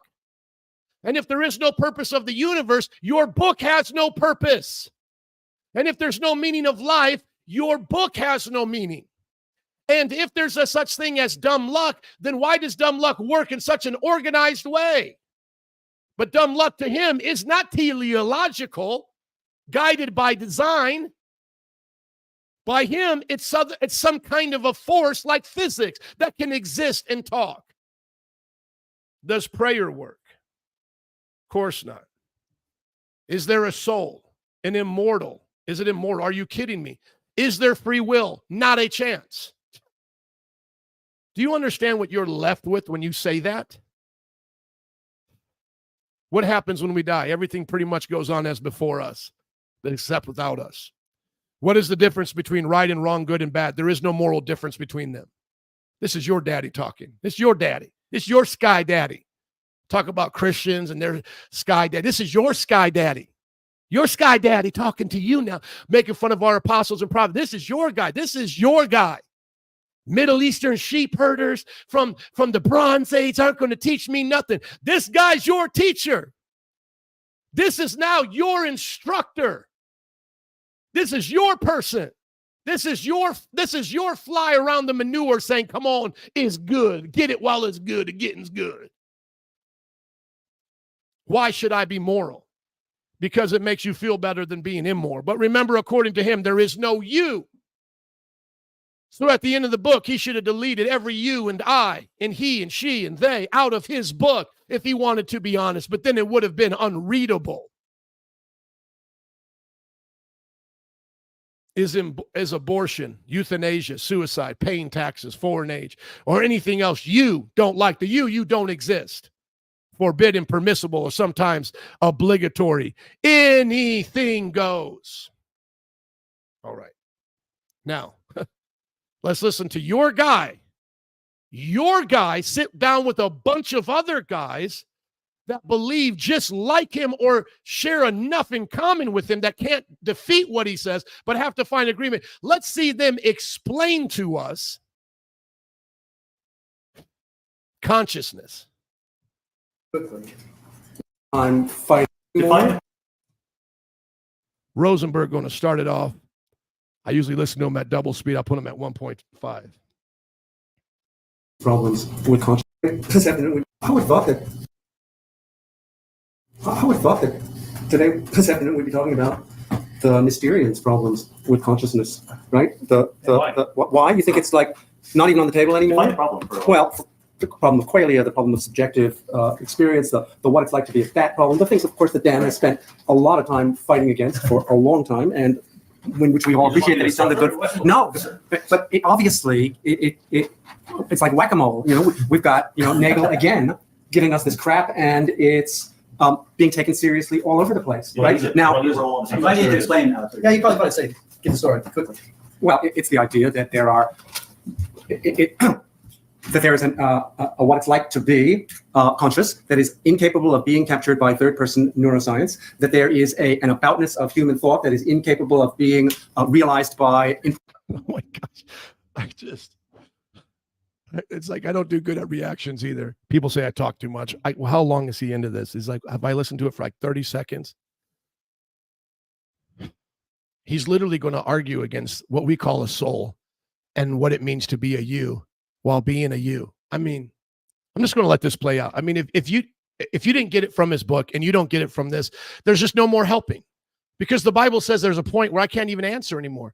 This guy's upset that now they're dealing with the Mysterion model of consciousness because it won't go away, because their answers are so absurd. Even other atheists are trying to do something about it, or deists or agnostics in the scientific field of neuroscience, and then trying to understand the self. The philosophers, they don't want to bite his bullet, and so they're trying so hard. And he is like, they're trying so hard to explain how they're still a self, and they're making Alex Rosenburg mad because he just wants to rip it away from them. You're not selves. Thomas Nagel, you're not a self. Get out of that mystery. Just admit it, you're not a self. Then who's talking to me? Input-output neurological systems, and which provides to the Mysterians the strongest basis for their rejection of materialism and naturalism. And, Or simply to say that science could never touch it. yes. So, but I thought, okay, that's an interesting point, because I actually thought that we were going to go at some point there. And my take on Nagel's paper, which I reread recently because of one of my classes. I mean, what it's like? What it's like. Yeah, but he's just written a new book. No, yeah, I know. He's up the stakes. I think we should. Yeah, I think we should bracket the new book out, because it sounds. I haven't read it. I've read only 2 or 3 reviews of it, and it sounds really wacky. But so I want to hear what people think about the what is it like to be a bad thing. I took that, the message of that. I'm not saying that this is what Nagel intended, but I took that to say not that the strong implication that is that there's something somehow that science cannot touch or cannot explain, or whatever it is about conscious experiences, quality, and all that, but simply that if we want to apply the third-person scientific analysis to first-person experiences, we're making a category mistake. No matter what how good your description and accurate your description is of the way the human brain works, you're not going to have that experience unless you are that brain. So we're never going to have the experience of being a bat. That doesn't mean we cannot understand how bats work. Is that not sensible? Well, that's not what Nagel. No. That's what I'm saying. But is that not more sensible than what people are taking out of Nagel? Oh my gosh.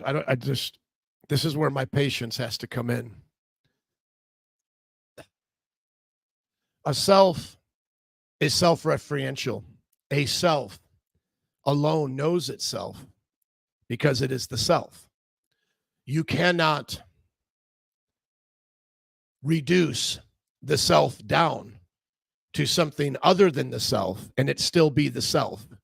In other words, it comes down to The self is either the first point of knowledge in a person, or the self does not exist. Nagel is trying to argue that there possibly can be a self and it not be found in materialism. They want to take Nagel and put him back into materialism and say that the self doesn't exist and that the self can be reduced down to that which material items do.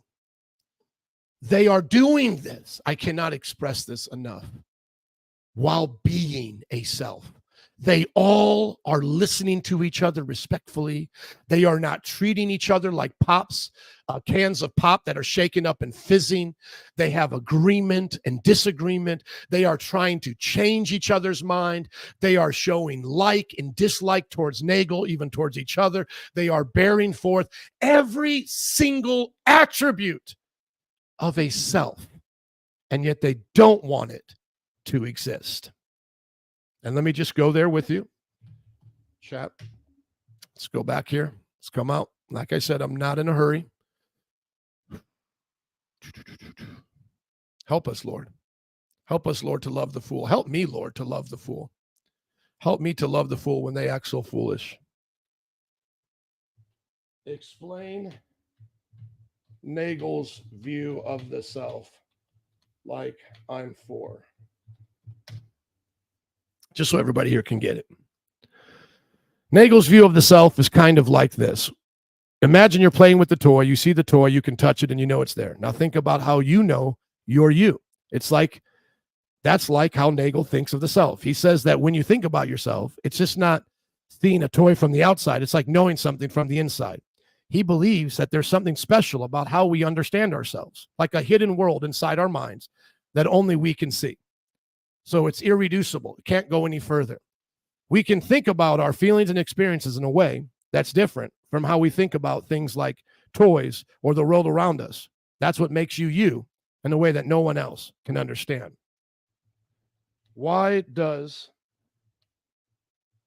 Rosenburg not like this view as an atheist? 4-year-old again, just so we can all get it. Doesn't like this view because he thinks that everything about us, including our thoughts and feelings, can be explained by science, which, remember, science doesn't say anything. He believes that the brain works like a machine and there's nothing special, no hidden world inside us that makes us different. Okay, back to the boys. Back to the unbelievers, heroes. The heroes of the unbelievers.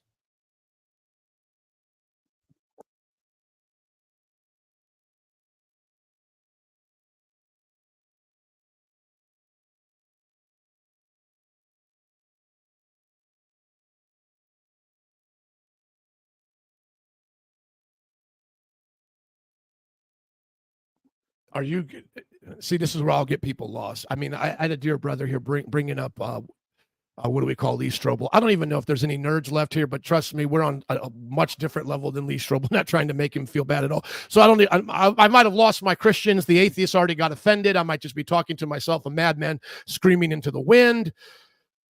But does everybody understand that it's impossible to know what it's like to be a bat without being a bat? I mean, do we not understand that the reason why Nagel doesn't argue that is because it's impossible? You don't even think you know what it's like to be you.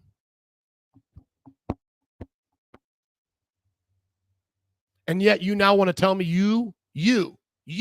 I can't even say the words without entering into the stupidity of the atheist. You now want to tell me you, the one you did not deny in materialism, can also know what it's like to be an other, a bat? That's why Nagel doesn't argue against. It's like arguing against, can nothing exist? Like your man who came out with the book, The Universe from Nothing. And everybody had to laugh him to shame, so that he had to really admit that nothing really was a something that had a vacuum and all of these laws that were involved in it. Talking about the universe from nothing. The scorn that he faced.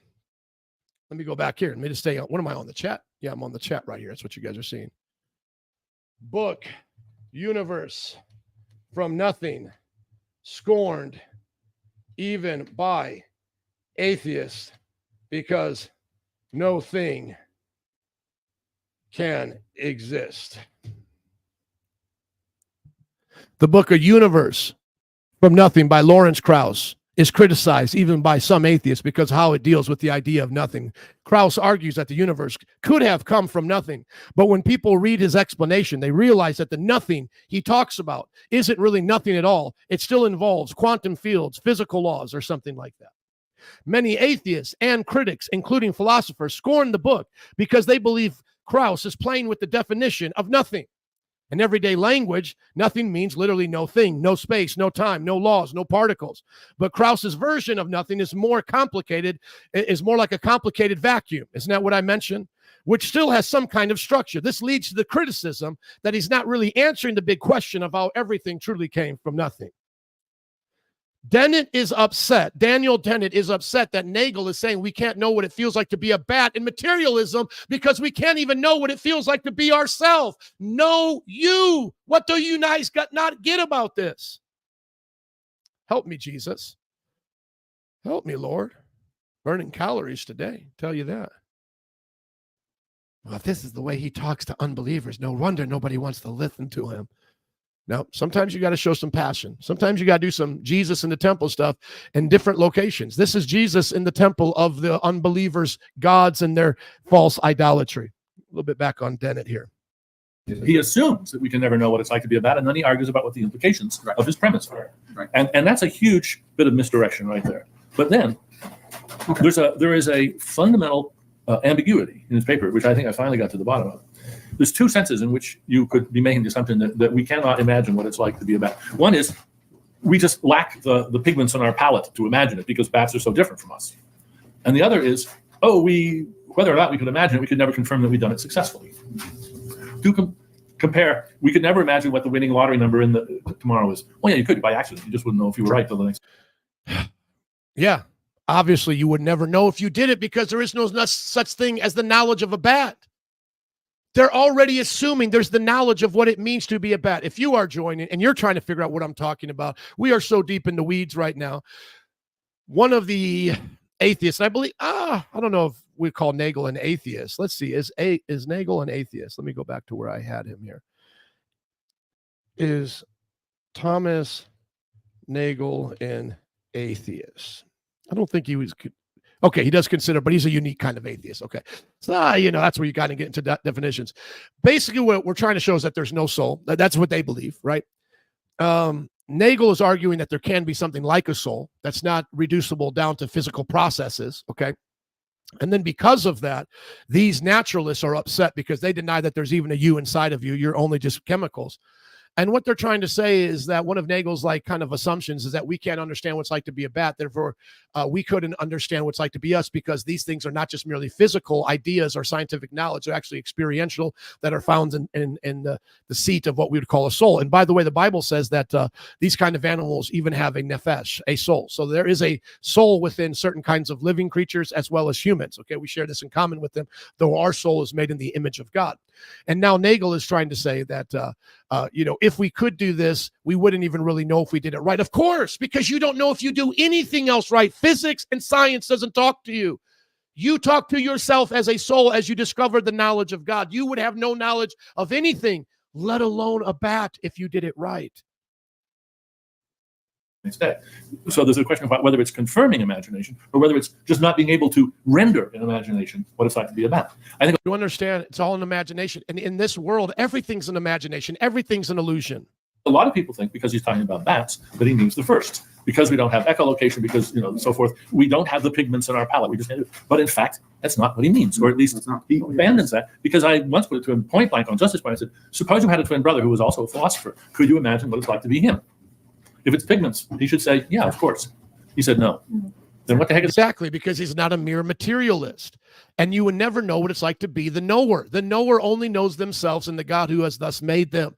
Know God and know thyself. Otherwise, there is no self, and that's what they want. They are arguing with themselves, literally with themselves and among themselves, that they are no selves. This is what we have been reduced down to. Is he talking about bats for? But he actually says that the problem. I'm just using bats as an example, but it's also true for us. But then notice that there's some something like sleight of hand going on. Why does he bother stressing how alien bats are from He us thinks it's awesome. if he could just as well be talking about an identical twin brother of him? And of course, there's another conflict in that paper, and that is he goes on and on about bats.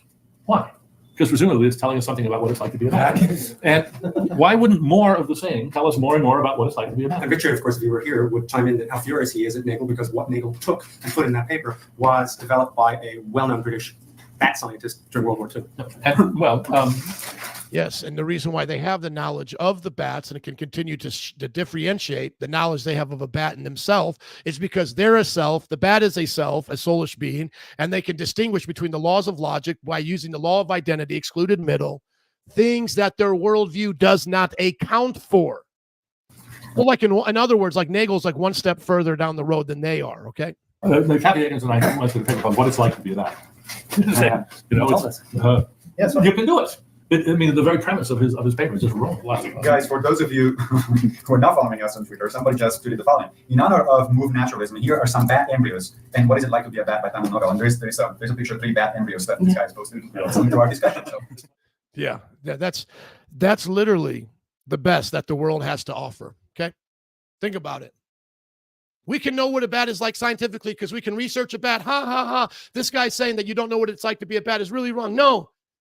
My friends, he's telling you that if a bat has a self and you have a self, in the same way that you can only know yourself, the bat can only know itself. You can't now know the bat in the same way you know yourself. Oh, but our way around that is to say we don't have any selves and we only know things scientifically. But who is knowing things scientifically? If not the self. And if it's not the bat self flying around, then what is the bat? Oh, it's just chemicals in motion. Oh, then we're just chemicals. And we just go on and on and on down the world of his absurdity. Let me show you some more absurdity now. Okay, let me show you a little bit more. Let's do this. Let me remove this here. Coming up on 2 hours, not too bad. I might be done here. Then I'm going to invite anybody on, but I don't even see anybody on. Just as they would say, a madman shouting into the wind. Okay, here we go. Let's go to William Lane Craig and Cosmic Skeptic. Trying to get around things like what we would call are the first cause. Okay, let's see where he has to go here. Began to exist. What if I said something like, because we both agreed a moment ago that the matter that makes up human beings. I agree with you. It isn't clear at all what is to be classed as Homo sapiens. There are all kind of hominids that it's very difficult to classify. Yeah. But nevertheless, if you go back in time far enough, for example, 1 million BC, there weren't any human beings around at that point. Mm-hmm. Human beings began to exist sometime later, and that's an objective fact that has nothing to do with our conceptions. Well, yeah. Now notice what he has to do to get around things coming into existence. The first thing that he has to get around is that nothing really comes into existence except the original particles of the universe. And so he takes on the position known as meteorological nihilism. And that's a philosophical position in metaphysics. Let me just put this up here. So now he's trying to say like, oh, we use this kind of inductive method to see that a chair had a beginning and it wasn't always a chair, to then say the universe must have had a beginning, kind of like the watchmaker. But his way around that, his first cope is to literally say nothing really comes into existence except the first thing. And so now he's going to give himself permission to be able to only have to explain one thing instead of multiple things. So he's going to basically make the argument that really it's not chairs are coming into existence. It's not like watches are coming into existence. It's not like any of those things are really coming into existence. It's simply that where are we at here? Sorry, I'm just getting distracted. Is that there's only one thing, and that is the universe and its particles. Okay, so he's going to try to reduce everything down to just that. There we go. I should have just looked it up. Okay, here we go. So he's going to go into what is known as meteorological nihilism. Okay, and here it is. Meteorological nihilism is a philosophical position in metaphysics that denies the existence of composite objects. According to this view, only fundamental, indivisible parts, often referred to as simples, truly exist. And any object we perceive as composed of parts, like a chair, a car, or even a human, is not actually a distinct unified entity, but merely an arrangement of those fundamental parts. In other words, mereological nihilists argue that there are no wholes, only parts. And then this is now where they would have the problem of the one and the many, and yet somehow there is one whole. There is one whole with parts, because all of the parts cannot have a structure of what we would know as the universe to hold form unless there was at least one form. Now, Craig does not hold him to the argument of the one and the many, but it would be very relevant here, because you cannot have only parts. If you had only parts, then how would those parts be a part of a distinguishable thing? That thing has to be labeled as a thing, and it's now a whole, and then everything in that thing can be called a thing, and then those things can be called parts. You cannot have just a thing of parts. You cannot have an item of only parts without being a unified whole of those very parts. Okay? And I'll just say right here, how does this fall into the trap of the one and the many? Explores how to reconcile the existence of the one with the existence of diversity of opinions. Mereological nihilism can be seen as falling into this position as this way, emphasizing the many over the one, emphasizes the many fundamental parts over the one composite or the whole. It claims only individuals truly exist while composite objects don't exist. Explaining the unity of concepts runs into the issue of explaining how can the concepts of groups, how we can apply concepts to groups of simple objects, neglecting the one. It could also be because it's denying the reality of composite objects altogether, including denying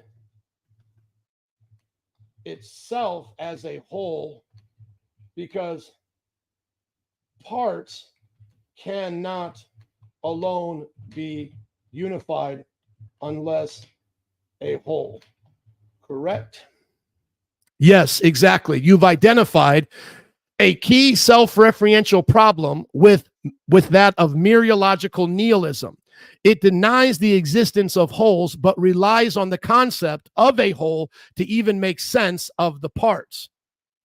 There you go. I just do not have time to go into this and how ridiculous this is. And yet, your guy, I want to say this again to everyone listening to me. Your guy, your smartest guy, the one you think is amazing, cosmic skeptic, is so smart. That is what now he has to believe in. And that's not even the worst of it.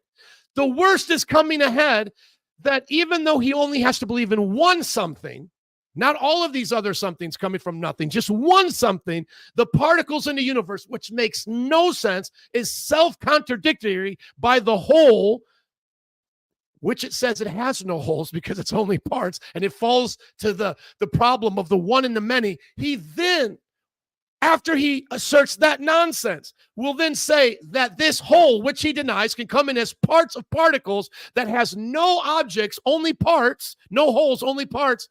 And it does so because a quality, a self-referentiate, a quality to its own self, an identifying principle to its own self, is that it puts itself into existence.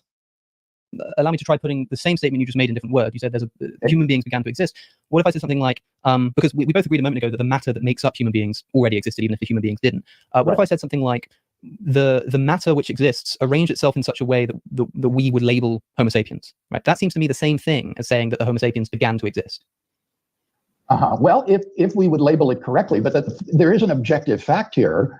It doesn't begin to exist in virtue of our labeling it. The reason we label it as a Homo sapiens or as a human being is because you have an organism that is recognizably human. It's not reptilian. It's not. Do you understand what he's saying? He's basically saying when humans came into existence, they're holding on to evolution, or just anything coming into existence. It doesn't really come into existence as a unique whole.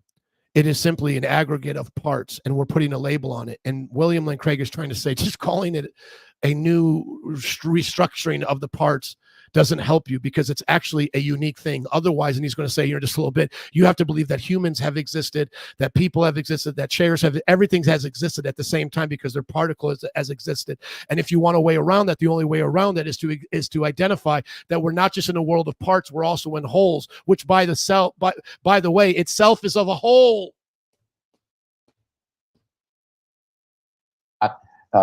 Amphibian, this is a hominin that is endowed with certain kinds of mental and behavioral capacities that we would count as human. And the beginning of existence of that thing is explored by paleontologists and paleoanthropologists just wholly independently of us. I think I've hit on our disagreement then, which seems to be that you would say that we call a Homo sapien a new object that begins to exist, a new thing, because it begins to exist. Whereas I would say that conceptually it begins to exist because we decided to call it Homo sapiens. It's kind of the reverse, right? I think that's the disagreement we're having. Yeah, well, this gets into this question again that I mentioned, whether or not you think there are really composite objects or not.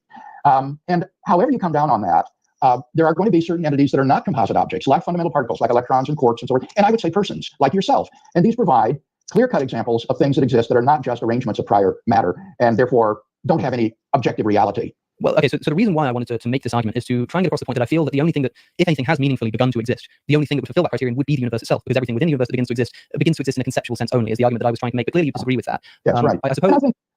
You're talking here about a view that is, and I hate to get technical, it's called mereological nihilism. Yeah, yes. That there are no composite objects. Essentially, yes. But even mereological nihilists recognize that there are fundamental particles that are not composites. They're not aggregates of things.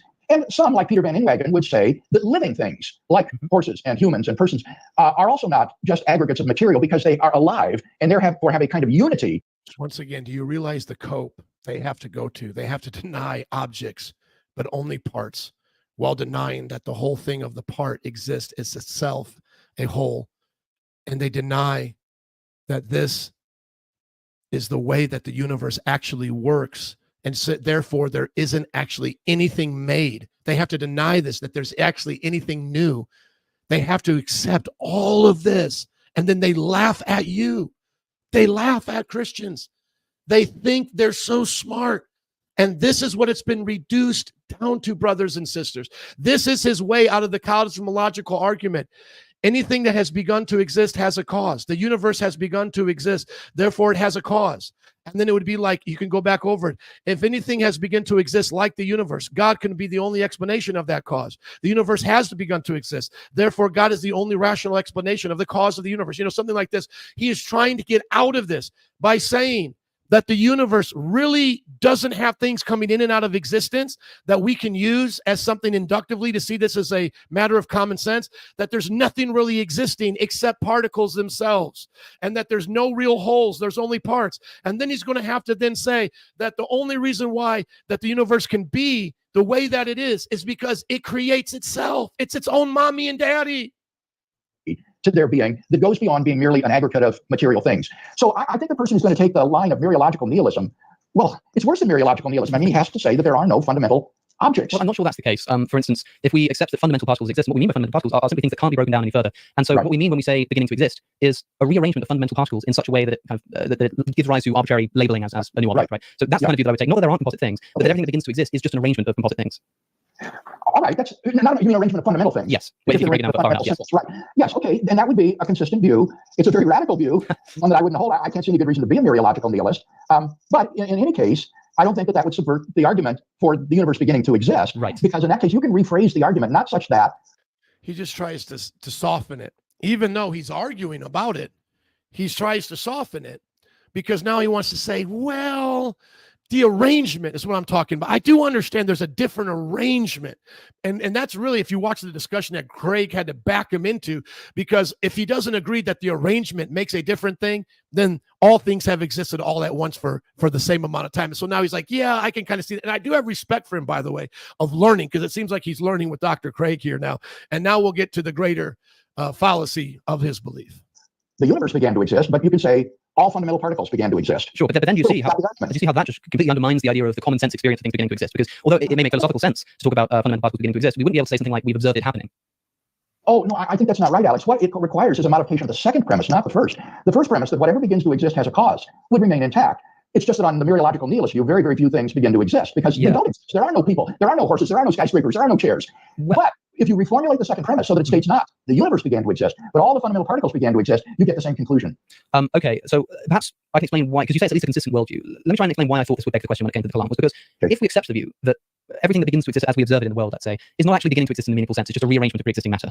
And ultimately, the furthest you can break it down to fundamental particles, but those existed since the beginning of the universe, meaning that, in other words, in a meaningful sense, the only thing that began to exist was the universe, right? Now, the reason this is a problem is because to beg the question is to accept the first premise only by virtue of already having granted the conclusion. Now, if the first premise is everything that begins to exist has a cause, but the only thing that truly begins to exist in the sense we want to talk about is the universe, then the first premise just becomes the universe has a cause, which is identical to the conclusion.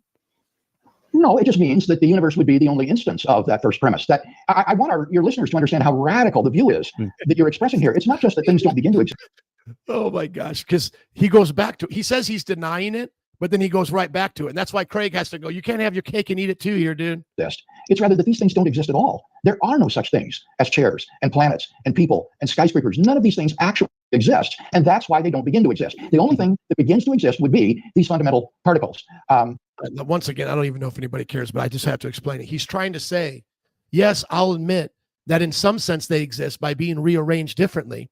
But when Craig holds him to that, this idea that whatever begins to exist has a cause, he's going to say, oh, well, no. The only thing that really began to exist was the particles, and they're just being rearranged. Now, by denying that, what he's now saying is that people actually don't exist. Arrangements of those things actually don't exist. Those holes do not exist. That's why he's holding him back to it. If you're going to say that we can't base the Kalam on observing things coming into existence, and you're going to try to say we're just labeling, if you're going to say that, then that means there are no such things as these actual concrete objects.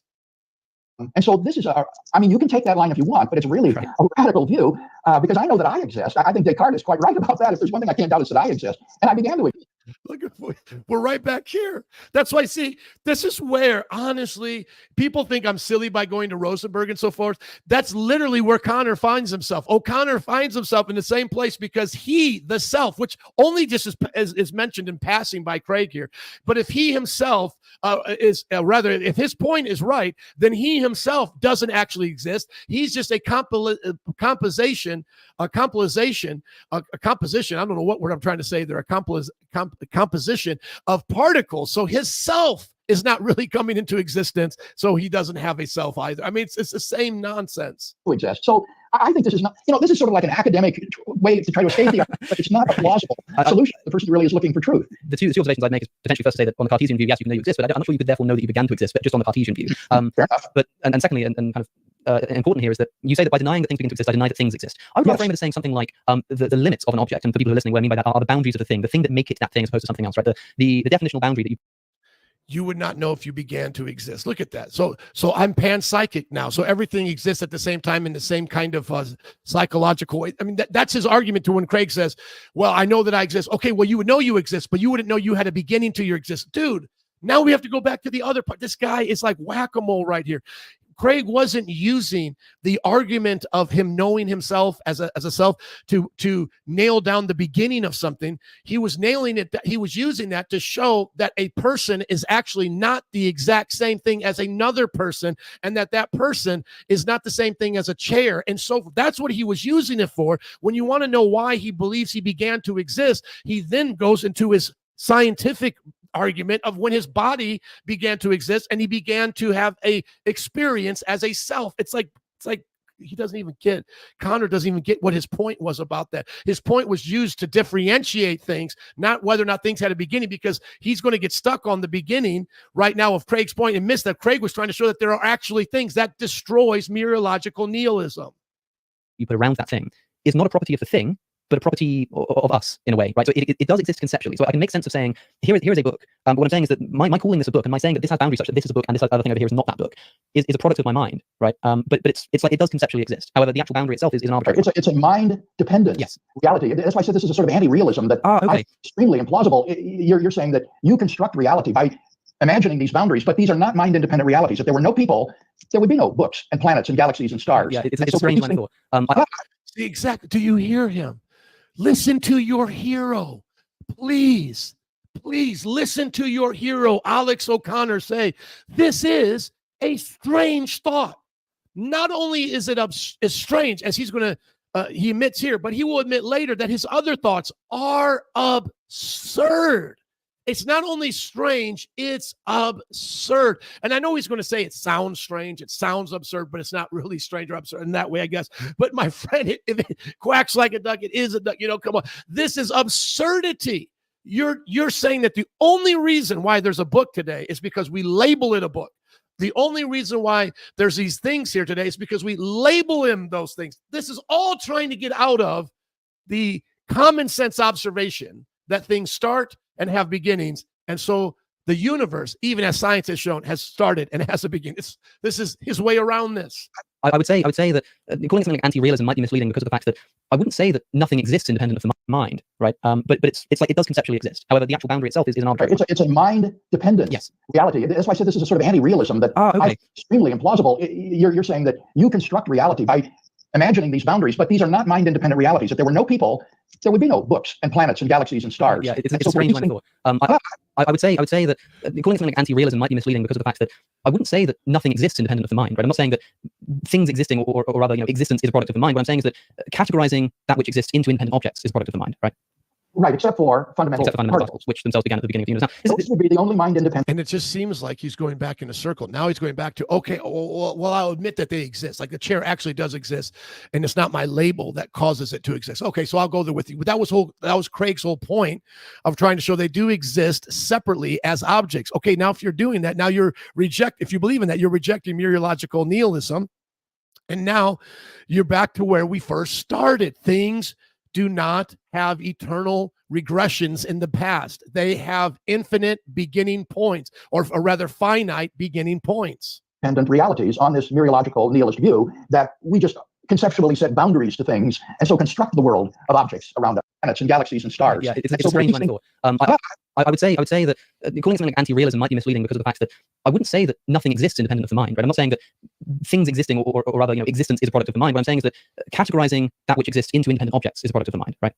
Right, except for fundamental particles, which themselves began at the beginning of the universe. Now, those would be the only mind-independent realities on this mereological nihilist view that we just conceptually set boundaries to things and so construct the world of objects around us. Yeah, I think one thing I've learned is how radical the view is that I hold. Because I think you're probably writing the implications, and I hadn't considered them to the fullest extent before, that if I'm going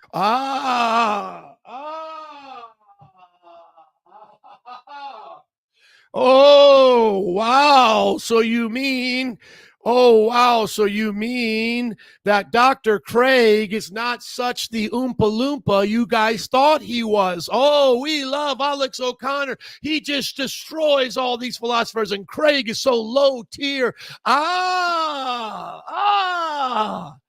You actually mean that William Lane Craig is now giving him the bullet to bite according to his own worldview that he had not thought of so thoroughly before. Let me take that out of double time and hear that clearly so that y'all hating on William Lane Craig, thinking he's such a boomer, can't hang with your boys. Notice how much respect he has for him, by the way. It's one thing to talk about Mike Tyson. It's another thing to get into a ring with him.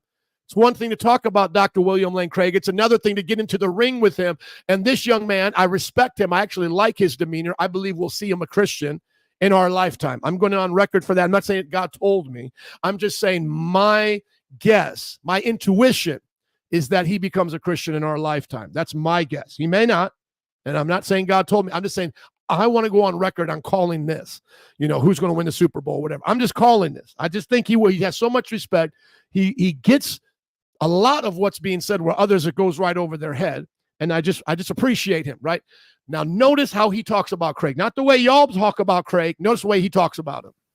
Right, except for fundamental particles, which themselves began at the beginning of the universe. Now, those would be the only mind-independent realities on this mereological nihilist view that we just conceptually set boundaries to things and so construct the world of objects around us. Yeah, I think one thing I've learned is how radical the view is that I hold, because I think you're probably right in the implications, and I hadn't considered them to the fullest extent before, that if I'm going to say something like things only begin to exist as a rearrangement of pre-existing matter, and the beginning to exist is an arbitrary metric we put on it, that the only thing that exists definitionally as an independent object, mind independently, are fundamental particles, and everything else that exists as kind of individually discernible objects are mind dependent, which is a really interesting radical implication of my view that I'll give some thought, and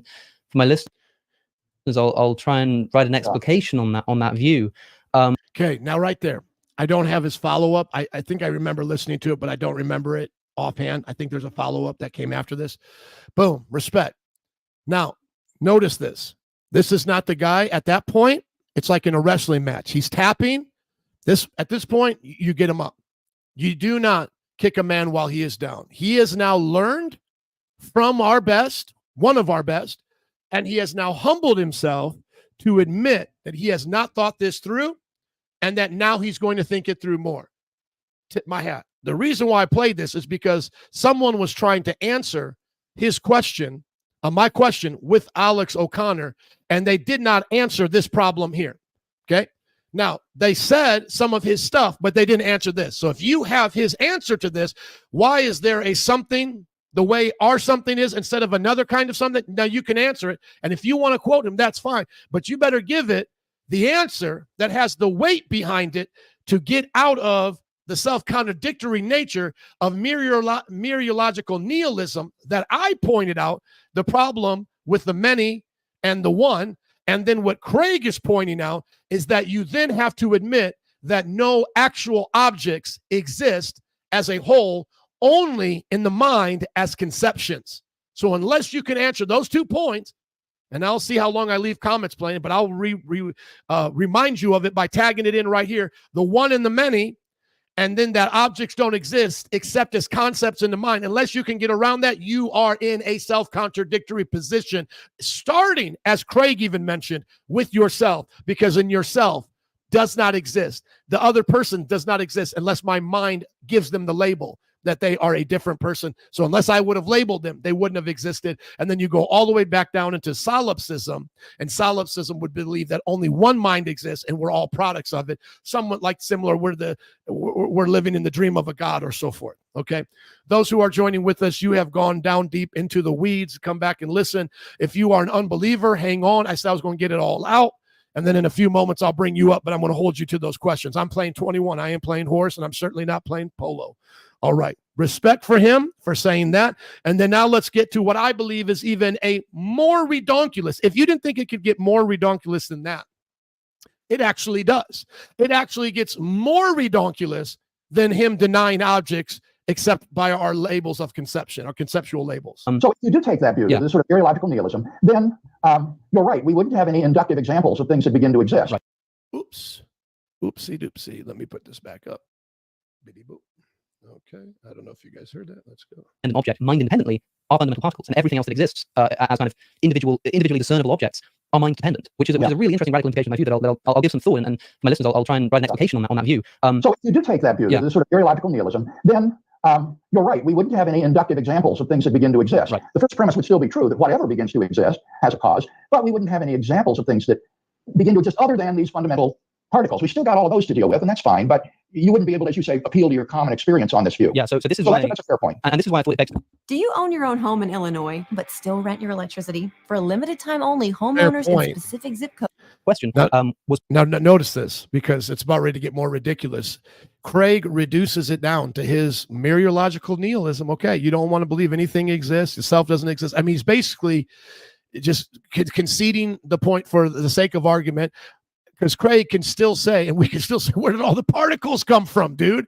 Okay, so you want to deny selves or wholes, and that they're only parts, and somehow we're all the same thing, but we're not the same thing, and that if there wasn't someone to label, they would remain the same thing, but our labels now make them different. It's almost like in the abortion debate, that it's not a life unless you ascribe human value to it.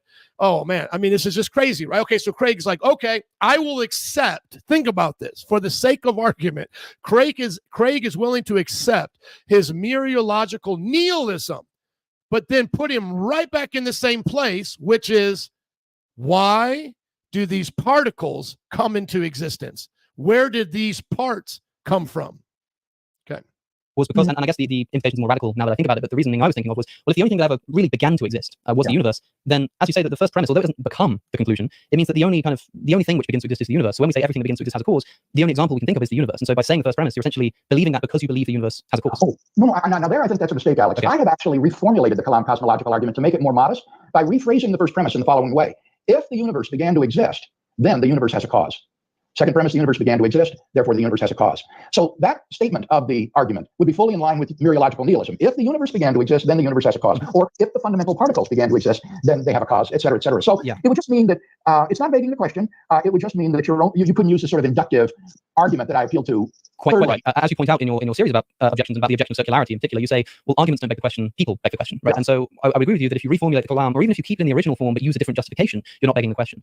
My essay was just trying to make the point that if you justify it in that inductive manner, it seems to me that you're begging the question. Well, I'll agree with you that the inductive argument wouldn't work if you have this kind of mereological nihilism. And this is the only point that Alex is now trying to make. Like, if you're granting to me mereological nihilism, then you can't say that inductively. And just inductively just means by our experience with science and testing and observing. You couldn't say that everything we see had a cause, like a chair had a cause as a chair maker and so forth. And I don't even know why Craig is willing to entertain the argument, but he does.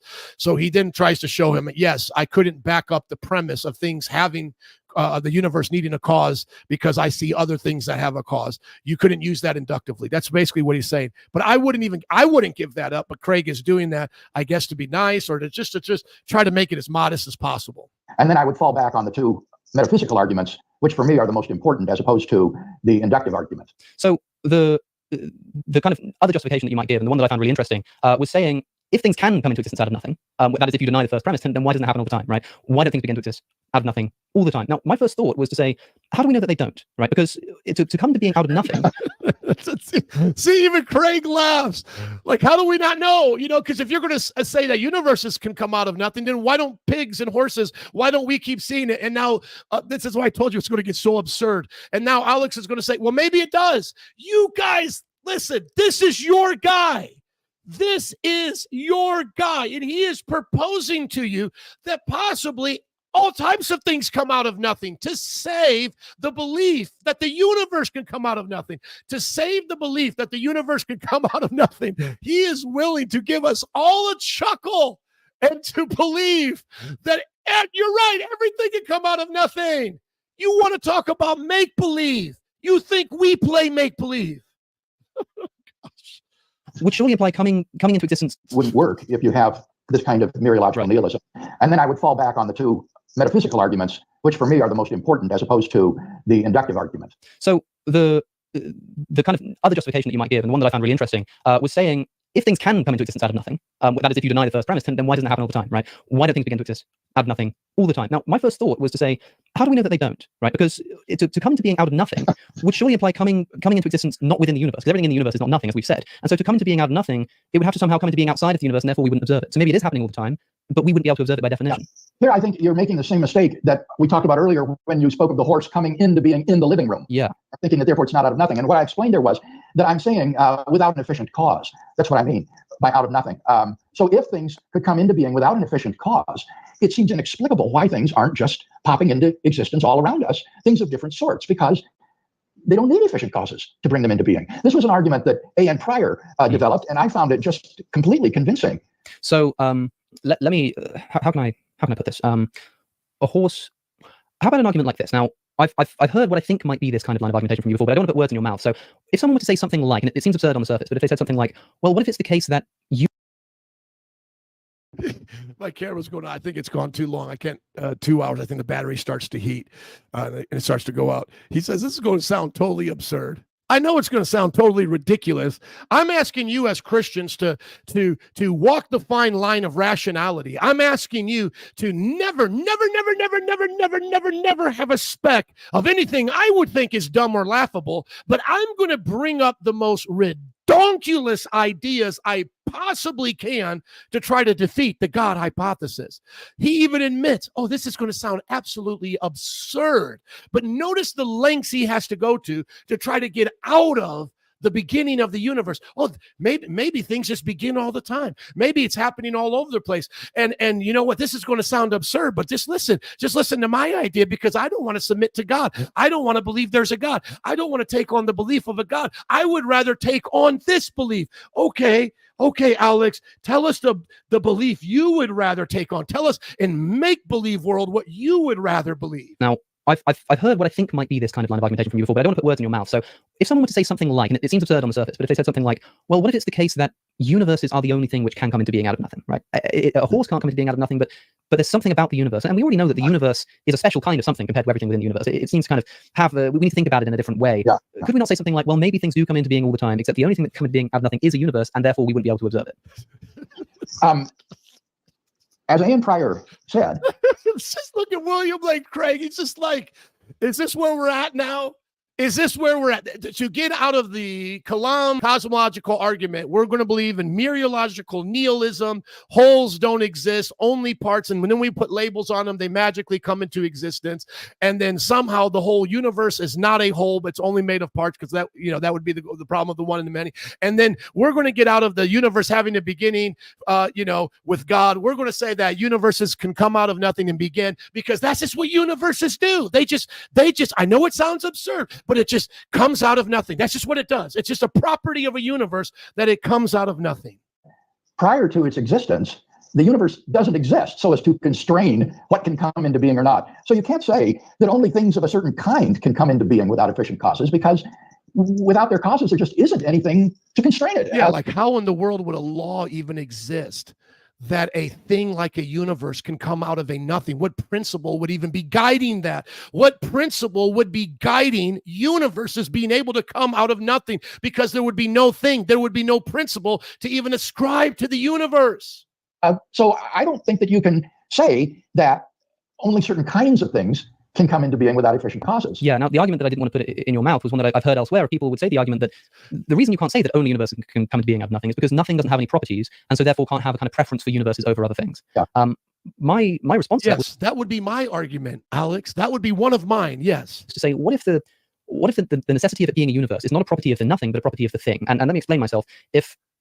For example, the reason why you can't ascribe a property to the universe, that it comes out of nothing, and you would say you're getting around the problem of nothing, is because there would be a time when there would be absolutely nothing. So how would the universe have a property when there is nothing, that it can come out of the nothing? If something can be said so ridiculous as this, it can be mocked and ridiculed. Come on, people. You honestly think us believing in the resurrection, us believing in miracles, the God of the Bible, is ridiculous? This is the ridiculousness of this. Because when there is no thing, there is no universe. What would be the guiding principle that now a universe could have in a nothing state to come out of? I don't even know how else to say that. If we, human beings, create a circle, it has to be round, right? We can't create a square circle. Right. But that's not due to a property of us. That's due to a property of the circle, right?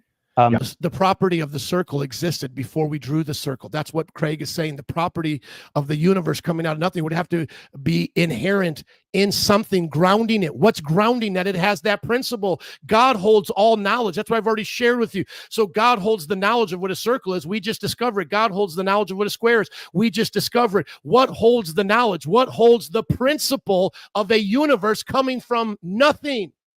Yeah. So in the same way, although nothing has no properties and so can't prefer universes, what if it can only? What if only universes can come from nothing because of a property of the universe, not because of a property of nothing? Right. Well, that is exactly what you would have to say, because as you say, properties only inhere in existing things. Beings have properties, not non-being. So it's an inherent property of the universe that it can spring into existence without a cause. And I just don't make sense of that. Which sounds absurd. It doesn't.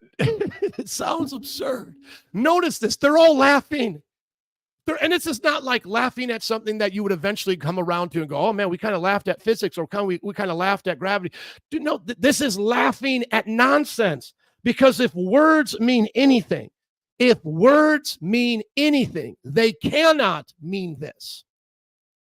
Inhere in existing things. Beings have properties, not non-being. So it's an inherent property of the universe that it can spring into existence without a cause. And I just don't make sense of that. Which sounds absurd. Something that doesn't exist come into existence without a cause because it has a property after it's come into existence. Yeah, it sounds strange, but the reason why I think it's useful to think in those terms, or at least of the possibility of it happening, is because specifically the objection that why don't things pop into existence all the time? I suppose what I'm trying to do is make at least a far-fetched case. I'm trying to show at least a possibility that things could come into existence out of nothing, and yet by definition we'd be incapable of witnessing it. So maybe things do come into existence out of nothing all the time, but because these are only universes, we'll never be able to observe it. We'll never be able to see it. Yeah. So to get around things coming from nothing, maybe it happens and I never see it. Well, if we're at this point of such deep make-believe where you don't even exist as a whole anymore unless there's a label given to it, if we're living at such a place of just absurdity where you're not a self, you're just matter in motion, you're just chemicals. And then now we're at a place where, hey, I don't have to demonstrate that, nothing can or something can come out of nothing because it has that property. I don't have to demonstrate that. I can just simply say there's a possibility because somewhere that no one can even see that happens. And therefore now I've gotten out of the argument. Does this not just show you how absurd you have to be to try to get out of arguments that are rational? This is the land of absurdity. And this is why I don't let the fool get answered beyond this. I thank God for William Lane Craig here, but to me, I would just be done. I'd be like, you have contradicted yourself and common sense, and you talk about special pleading and have appealed to so much absurdity in this conversation to go against the most common understanding of things that begin to exist, have a cause, that there is no more point in doing this, because now if I use your same folly against you, I can just say everything about God. God exists somewhere. You don't have to see him. God can do whatever he wants. You don't have to make sense of it. It can sound absurd and strange. I mean, literally, I don't even have to try anymore to explain God through his principles. I don't have to explain the Bible to you. I don't have to do anything with you anymore. I can just say, accept the absurdity, because that's what you do in your worldview. And look at it highlighted right here. Look at rather the peak. This is the peak of this. Not non-being. So it's an inherent property of the universe that it can spring into existence without a cause. And I just don't make sense of that. Which sounds absurd. Something that doesn't exist come into existence without a cause because it has a property after it's come into existence. Yeah, it sounds strange, but the reason why I think it's useful to think in those terms, or at least of the possibility of it happening, is because specifically the objection that why don't things pop into existence all the time? I suppose what I'm trying to do is make at least a far-fetched case. I'm trying to show at least a possibility that things could come into existence out of nothing, and yet by definition we'd be incapable of witnessing it. So maybe things do come into existence out of nothing all the time, but because these are only universes, we'll never be able to observe it. We'll never be able to see it. Let me commend you for your method, Alex, because by pushing these questions, what you help the atheist to see is... Now notice this. Notice this backhanded compliment. I commend you, Alex. I commend you, because what you have done is you have helped atheists and me as a Christian show how redonkulous it is to hold the views that you have to try to get out of my argument. That's basically what he's saying. Let me just rewind this a little bit here. He's literally going to thank him for being the fool that everyone can see it as. Not saying that he's not a smart guy. I'm saying to present folly to us. Things do come into existence out of nothing all the time, but because these are only universes, we'll never be able to observe it. We'll never be able to see it. Let me commend you for your method, Alex, because by pushing these questions, what you help the atheist to see is the intellectual price tag of his atheism. And I think that's very valuable. One of the goals of the Christian apologist will be to try to raise the intellectual price tag of non-belief. And if non-belief or non-theism requires me to be a materialized belief, and I think that's very valuable. One of the goals of the Christian apologist will be to try to raise the intellectual price tag of non-belief. And if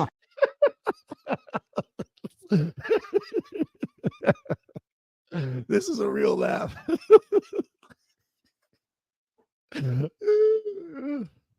I love him, man. When I rebuke, correct, and all of that, I never want to make it personal. I love this young man. I pray for him. I am not mocking him. I'm not pausing him to make him look silly, man. I'm just pausing. I'm like this. Look at that thought hit that brain right there. Look at that thought. He's like, oh, yeah, I did. I did just help you. I did, didn't I? Yes, you did. We love you, Alex. We pray for you. I pray for you in the name of Jesus to come and know him personally. But that's just what you just got rocked by the best, man, because there's no other way except to see it as ridiculous, man. There's no other way to see it. You've just brought up total absurdity. You've brought up, you want to talk about coping mechanisms or trying to get around things. Like sometimes atheists mock us and say, oh, when you guys try to harmonize the Bible or do this and that, man, you want to, that we go to far lengths and stuff. I go to a far length when one gospel says there was one blind man and another one says there was two. And guess what? Whenever there's two, there's one. Oh, you're coping. You're coping to try to save. What a rescue device to save your Bible from contradictions. Or there was a census here, and Luke doesn't mention it, but there's a census he does mention it. Oh, and there could be two censuses by the same king. Oh, you're coping. You're coping. Oh, look at the contradiction. Which, by the way, I'll never talk Bible contradiction with people who can't. The atheist unbeliever who takes the sassy approach to my worldview. And yet now, Alex, you're realizing, bro, you're coping. You're so outside of rationality to hold the last little threads you're holding on to in your mind. Just let go and let God, dude. He fills in the blanks. You don't have to hold on to this redonkulous belief system anymore, dude. Let it go. Let it go and let God, man. Let God fill in the blanks, and you can go back to doing science with God. You can go back to doing philosophy with God. It will be amazing when you do it with him. Non-belief or non-theism requires me to be a mereological nihilist, to think that things have an intrinsic property that they can come into being that other things don't have. This is all raising the intellectual price tag of non-belief. For me, at least, Alex, just way beyond what I'm willing to pay. And so that's helpful that you're doing this. That is a really, really interesting way of thinking about apologetics and the argument that we're having. It's kind of like, what's the better deal here, right? Because both worldviews seem at least consistent, but you've got to ask yourself, how much you're willing to sacrifice. No, Alex. No. They both don't seem consistent. Not at all. Not at all. You did not just equal what we had on the table. It couldn't even get off the ground. Mereological nihilism doesn't even get off the ground. You don't even exist in it. It's over, my friend. It's over. May the Lord bless you. May he save you. May he bring you close to him. And last but not least, as I said, I'll be taking my time in this podcast. I haven't even got to the length of one of my favorite movies, Lord of the Rings. I haven't even got to it yet. I'm still holding on to under 3 hours if you're still with me. I'm now going to show you Derek from Myth Vision, the guy who just loves to dunk on Christians with all of their mythology and how it's so similar to all of these other myths. Notice how God uses Jay Dyer within a few moments to shatter this man's argumentation. Because without God, without a standard, my friend, you don't know truth from myth. And I will show you, let me write this down so I do not forget. That is exactly what Bertrand Russell taught, as well as we saw with Alex Rosenburg. The line between truth and myth doesn't even exist unless you think physics is talking to you. Okay, let's go here. That the regularity in nature maintains, right? If the regularity didn't maintain, we wouldn't be able to explain anything because it wouldn't maintain its identity over time. So if your premise one is a miracle based on your naturalistic view is something that can't be explained definitionally by the laws of physics and the regularity of nature, which is the other way you explain things in reality, right? I'm saying those things themselves can't be get explained by those laws. They just exist, right? Honestly, to be honest with you, Jim Bob, it sounds like a word game to try and convince people that I somehow accept a miracle when I don't. Yeah. The problem is Myth Vision is you don't know what you don't know. That's the problem. The Dunning-Kruger effect is fully upon your life. You think because you've dabbled into studying the literature of the Bible that you understand anything that the Bible is trying to do. The Bible is not trying to convince you through the Bible to have some type of a worldview that is that equivalent to somebody in Sunday school. What the Bible is doing is showing you what God did and what he does and what he will do. So deal with it. When you start mocking that God and you start ridiculing that God, we're going to take you to places like Genesis 1:1. In the beginning was God. And then we're going to ask you now to erase God and put something else there in the beginning, because we believe God is that which explains the universe, the heavens, the earth. We believe Jesus's words are the foundation for all truth. Any house, any system not built on it will be crumbled by the storms of life. You want to mess with our Jesus, we're now messing with your foundations. What you got? You don't have any. You assume our truth. You assume our logic. You assume history. You assume our morals. You assume our regularity, and you have no explanation for it. And that is what that young man was holding you to, or this gentleman. And then Jay, to be the icing on the cake, is going to come in and help you out. It's a logical in this case. We're talking about rising from the dead. We're talking about things that we've read in ancient texts, and here we are playing this game. Can you define the meaning of truth by the word truth? Yeah. The reason why we're doing that is because in a world where God creates, miracles are nothing. It's his prerogative. In a world that I create in cartoons, dead people can come alive all the time. I do in Halo when I play their video game. See, what we're trying to do is you're trying to say because there's miracles in the Bible, it's myth. Because there's things that you don't like, a part of reality, and you want to mock it. We're now saying to you, you explain reality then, son. You explain it, Derek. You think you know so much about reality. You're going to make fun of Christians for believing in miracles. It's your turn. When you left Christianity and deconverted, you now became a non-theist.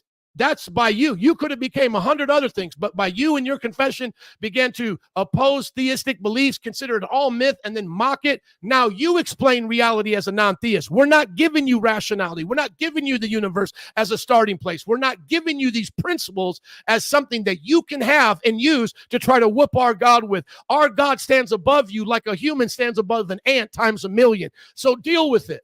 I love how one, I think he's like a new ager. He said, this is what the secular world says. You know, the non-believers, give us one miracle, the universe and all of its laws, and we'll explain the rest. No, we don't give that to you. That's why we're messing with you now. That's why you can't explain what you believe, because no one has held your feet to the fire like that. You just come up and start, whispering like a snake. Well, this is what the Bible says. And now somebody's asking you, why should anybody care about rationality? Why should anybody care about truth from fiction or fiction from nonfiction? Why should anybody care about myth or reality? In your worldview, you explain it to us. And stuff like that. And I'm going like, I understand. I don't see a miracle in any of that. I don't understand facts. And here we are. The reason why you can't explain is because you don't have an answer, nor do your boys, nor do your modern day prophets and sages. They can't explain it either, son. They don't got nothing for you either. They leave, too. They leave laughing and giggling at their own worldview when they face William Lane Craig. That's where you're left, because we're not going to do Bible studies with you about the contradictions or the similarities of myth. We're not doing that with you. We're asking you to show us why you're a you. We're asking you to show us why there's regularity in nature. We're asking you why there's a tomorrow where the laws apply from what we discovered today. That's the problem of induction from Hume. We're asking you now to solve these problems. Can you do it, sir? No, you can't, but you're going to clutch pearls when Jay gets on. Can't get explained by those laws. They just exist, right? Honestly, to be honest with you, Jim Bob, it sounds like a word game to try and convince people that I somehow accept a miracle when I don't. Just want to say this one more time. That's what they say, and they put under the comments. I'm just going to delete it if I see it and just remove comments altogether. It's not a word game. You don't get it. You don't understand it. You are outside of your depths. You are beyond where you should be, son. And you need to humble yourself and listen to Christians, because if you didn't get this out of Christianity, then you didn't understand Christianity. If I ever left Christianity, there is no way that I would ever try to debate a Christian when it came down to these things, because I, like Alex Rosenburg, would not only believe what he did, I would believe it to the nth of becoming a seeker of pleasure. I would be wanting the greatest amount of pleasure, and to argue God with people would not be pleasurable. But once again, these guys as chemicals make them do it. But I wouldn't even try to convince a Christian of this, because I would understand from having been a Christian that there is no way around this. You just bite the bullet like Alex O'Connor did and just go on with your life. Go eat, drink, and be merry, because tomorrow we all die. It's just a logical in this case. We're talking about rising from the dead. We're talking about things that we've read in ancient texts, and here we are playing this game. Can you define the meaning of truth by the word truth and stuff like that? And I'm going like, I don't see a miracle in any of that, though. I don't understand that. Truth and stuff like that. Hello, Jay. You got an echo, Dyer. There he goes. That's all I really want to run with you, Derek. I know you have to eat, but this is one guest who wanted to come on and ask a couple questions. Jay. Me? Oh yeah, am I the guest? Yeah, you're the guest now. Well, it seems like the argument rests on an assumption of the things that you already know what things are and are not possible. And I mean, maybe it's right, the criterion that you've chosen. I think you appeal to things like scientists and stuff like that. But how do you know that you've chosen the right criteria for what is and isn't possible? Like, what's the basis for that choice? I just want to show you in the next 5 minutes how somebody who has a channel with hundreds of thousands of people who thinks he's debunking the Bible the whole time, what happens when he's asked a simple question of how do you even know your criteria is right? Like this is why, honestly, you guys think, because there's the example of somebody can be playing chess and then a pigeon come down, knock over the pieces and poop on the board and think they won. You guys think we're the pigeon. You 100% unbelievers are that little nasty pigeon, because this is what happens when we ask you to even explain your principles. We put our principles in God. Tell me your principle of contradiction, non-contradiction, going back to my slides here, because remember today, I'm not in a hurry. I'm taking my time. I'm doing the work that I want to do in this subject, and then I'll decide by God's grace if I add a comment section or whatever. But whoever listens to this that may enjoy it, I praise God for you. Thanks for stopping by. And even for the non-believer, thank you for coming and taking your licking, because the Bible says if you don't take your licking, you're a bastard child. But if God loves you, he disciplines those he loves, and godly discipline, restorative discipline, not just punitive to help you. This is a rebuke to help you. God rebukes those he loves. He corrects those he loves. See, what right now Jay is asking him is, what do you value? Why do you value A over B? How do you know a difference between what is a myth, and you're going to laugh at it, to what something is not a myth? And I got it right here. I got Russell, because if he says, well, I do it by induction. Do you not realize that just Alex O'Connor's lecture, how it comes into this? If you're doing it by induction, nothing is anything except particles. And so there is no greater miracle of a particle raising someone from the dead, or a miracle of it becoming a chair. It is all just particles rearranging themselves. And then Bertrand Russell said, that was Alex O'Connor, and then in Bertrand Russell's worldview, if you don't have a grounding for your values to get over Hume's problem of induction, there is no difference between sanity and insanity. And then if you want to run over here to Rosenburg and have science talk to you like it does on Sesame Street, you have contradicted yourself, because science doesn't exist outside of the mind. So whose mind is science in to begin with?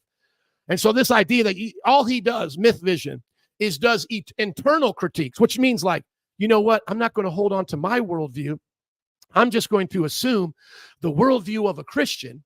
And then I'm going to look at the Bible and say, if I were a Christian, how would this story make sense? And what we're saying to you is, we don't care what you think when you look at our Bible, because you don't even have permission to come into our Bible and make critiques and make value statements, because you have no basis to be a critiquer. You have no basis to be a value decider. And that is what Jay brings up here quickly. And then you're just going to watch him melt down. And I won't play the whole video, but you watch him melt down. I'll just let it play through here now. You're talking to me? Yeah. I would just go with based on my observations and experiences and those of countless other critical scholars who evaluate this literature, and recognizing that we're dealing with legendary materials, just like Suetonius discusses the birth of Augustus through Apollo, several divine births in antiquity, but you have the miracle of Jesus' birth, and they look literarily very similar. I mean, very, very close linguistically. In fact, Plutarch talks about the birth of Plato by a virgin, Plato's mother being a virgin, by the pneuma and the dynamos, the power and the spirit. Plutarch's writing somewhat contemporaneous to the gospel literature. We're dealing with legend. And so this is what I would say when I observe that material and I see legendary genre, like a category today we would fit Batman or Superman or something in today's fiction, they would do something in antiquity similar to that. So when I look at that in a heuristic way, comparing the literature to other literature, I would across the board say they're all acting and looking, walking like a duck, talking like a duck, and they're a duck. That's why I would say. By that definition, though, the evolutionary account of the origin of human beings would also be mythological, right? I think we evolved, but you would disagree with me. No, but I'm saying by your standard, that would also be mythology now. So he's going to bring it back to what is evolution, but just modern mythology, because it looks like the mythology of the past, that a bunch of things change over time, came from a primordial soup and all this. This is where these gods came from and they evolved. He's going to say to them, you think the Bible sounds like mythology? Everything can sound like mythology, dude. How do you know the difference between what is real and what is fake? What would? The evolutionary account of human beings and their arising from the sea. I mean, Anaximander says that, and he gives a kind of a quasi-mythological account. So does that count as mythology that we throw out, or is that a solid theory? As far as do you understand what he's doing to Jay? He's saying you look at the Bible and you go, well, Well, I'm comparing it to this other thing I know is myth. And then the Bible, and it's like that. So it must be myth. So if a story talks about miracles and there's another story that talks about miracles and that's myth, and I look at that story that talks about miracles and it's like that other story, then that must mean they're both myth. Jay's now saying, well, then you don't believe in evolution then, right? Because science looks just like myth too. The real world looks just like the Marvel world. Hey, they go here, they go to their job, they do this, they do that. How do you know the difference between one world and the other? How do you know which one is myth and which is real? What is your standard between describing what is real and what is not real? What inductive method can you do to test the method of induction? The one you're using right now. How do you not know we're in the matrix? I mean, this thing can go on forever. I'm going to try to interrupt so much, but he's simply holding him to this, and it confuses him. It confuses him. He literally thinks Jay is trying to argue against evolution right now. That's not what Jay is doing. Jay is just taking what he believes as something that he thinks is scientifically true and just saying, how do you know that's not myth? Because it sounds like what you would call myths in the pagan religions. Anaximander? The evolutionary account that then they're arising from the sea. I mean, Anaximander says that, and he gives a kind of a quasi-mythological account. So is that count as mythology that we throw out, or is that a solid theory? As far as Anaximander? The evolutionary account that I just outlined. Your criteria would cancel out his origins of human beings as mythology.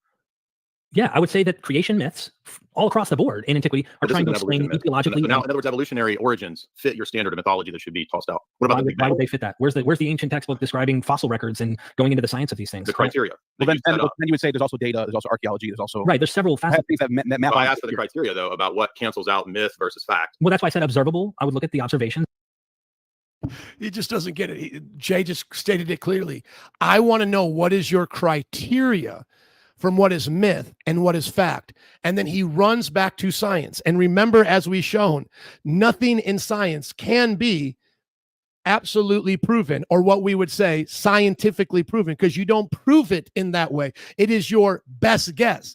And so it's your job as the scientist to take on the data and make a decision. So you as the scientist are the final arbiter over something that can be considered a valid theory or just merely an opinion. And Derek does not understand that. He's simply saying, well, if we find something in science, then it's automatically a fact, and it's no longer a myth like what you guys believe.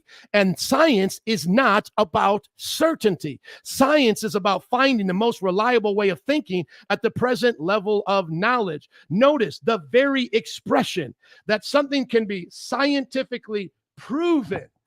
What is this ad right here? Something can be scientifically proven is a contradiction in terms. There is nothing that is scientifically proven.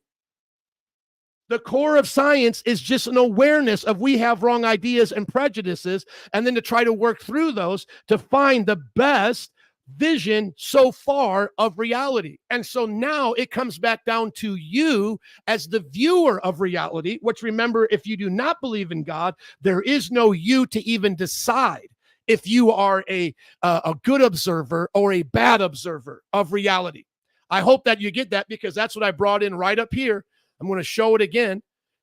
Not only does it have to do with our values, like how we make value statements, but number two question is, why are you even a thinking observer? And then, of course, under that, a sub-point under being a thinking observer is, how do you even know you're valuing things the right way? What is your criteria between something being tested enough to help me understand reality to something being rejected and it doesn't understand reality? What is the criteria? When does something go from being just a best guess to something that's being more certain? How do you value the knowledge you're getting? What is the deciding factor? Remember, if we're all just goo through the zoo to you, there is no logic. There is no certainty. It is just chemicals in the brain spouting off what they think they know. And that's what Jay is doing his best to share with this person here. Wait a minute, did you observe any of that? No, and I didn't see Suetonius talk about Augustus' birth. He might be the chosen one, and Jesus is a false prophet. We don't know that. They're trying to get Derek to say that he's appealing to authority, and the answer is obviously yes. Well, yeah, I mean, of course, I'm going to appeal to. I didn't ask about an appeal to authority. I'm talking about now. The criteria is observation, empirical observation. Well, I'm saying you can look at these texts and compare this material and see what. There's several scholars out there that work in this to show we're dealing with literature. We're dealing with literature. People are reading literature. I'm asking an epistemological question. This which is not answered by just saying that we look at the literature and scholars. Okay, what do you want to know? So the criteria that you set up, your epistemic criteria, was on what basis? I'm asking on what basis, and you said it's the things that don't.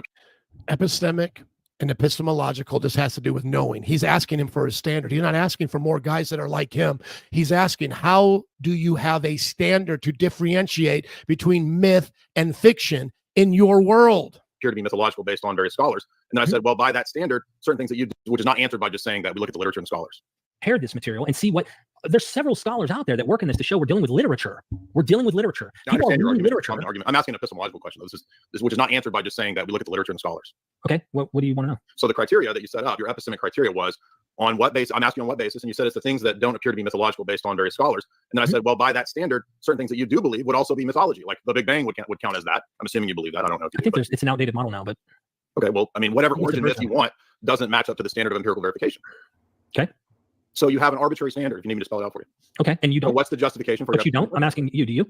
No, I think if I believe in theism and I believe in divine revelation, I have a basis for epistemology and those kinds of standards. So I'm just trying to figure out what yours is. Right. It would be based on physical, observable, testable, and even observational things like literature. But you already said that all of these origin theories that you believe go outside of your empirical evidence.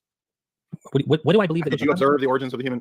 No. That's where authority comes in, like Neil brought up, that I would rely on scholars and expert scientists. How do you know you've chosen the right scholars? How do you? How do you know you've chosen the right scholars? Okay. I don't have time to continue to watch this whooping, the whooping behind the shed. And I promised you I would allow you guys to come up. If anybody is here and would like to challenge me, I do not do online debates. I will not set up one. I do not do that. I do not care to do that. Thank God for people like Jay calling to his show for those who do that. I am not going to do that. I will not chat debate. I am putting this information out for people to listen to and observe. If you are an unbeliever and you have made it through this and you want to have a discussion about it, the requirement is for you to answer those 4 questions. And those 4 questions are, why is there something rather than nothing? Or why is there this kind of something rather than another kind of something? Number 2, then you have to go to number 2. Why are you a thinking observer? Number 3, why does logic and science work? And why be truthful in this discussion? And hopefully I might go over that again. But now I want to show you Bertrand Russell here, in his book, A History of Western Civilization. Let me put it up here. And just as I said before, there's a lot of things shared online. And I think I've heard somebody mention this from his book, but it was no reason at all to why I already had the book when I heard him mention this as a Christian. So I just want to be very clear, even though I know sometimes people think we as Christians are just parroting each other. I just want to be very clear here that that's not what I'm doing. I went and got these books. I studied them. As I told you about my first interaction with Bertrand Russell when I was in Bible college, and just, like how disappointed I was that it was even a thing that people were holding on to, like thinking he was amazing. It just wasn't my thing. I'll tell you that. Okay. So here, it looks like you can see it pretty easily. Okay. Now, see here. Okay. I have so much of this highlighted because it answers the fool and their folly, just like Alex Rosenburg did. Okay. Now, I could almost do a whole nother live cast just on this. I don't even know how far I should go back into this. Okay. Well, let me just start here. Let me read to you from the chat. Give me the problem of induction from Hume like a 4th grader. Okay. Let me give you this because that's what he's dealing with here. That will help people understand what I'm doing. Okay. And then, and then I can show you how he's trying to answer it. All right. The problem of induction, as explained by philosopher David Hume, is all about how we come to believe that certain things will happen based on what has happened in the past. Induction is basically like the scientific method. Imagine you have a pet dog. Every day when you give your dog food, it eats the food. So you start to believe whenever I give my dog food, it will eat. But how do you know that this will always happen? What if one day your dog doesn't eat? You only believe the dog will eat because that's what it's always done before. Hume's problem, remember, he was an atheist. He always mocked God and different things, or had problems with God. Hume's problem is this: just because something has happened in the past doesn't guarantee it will happen in the future. He then asks, how can we really know that the future will be like the past? So it keeps getting deeper here. We tend to think things will keep happening the same way, like the rising sun every day, but we can't prove that it will. It's just that we have an expectation based on past experience. That's the problem of induction. We make guesses about the future based on the past, but we can't be absolutely sure about those guesses being right. Now, my camera has gone out, so I'm going to let it chill here just for a little bit.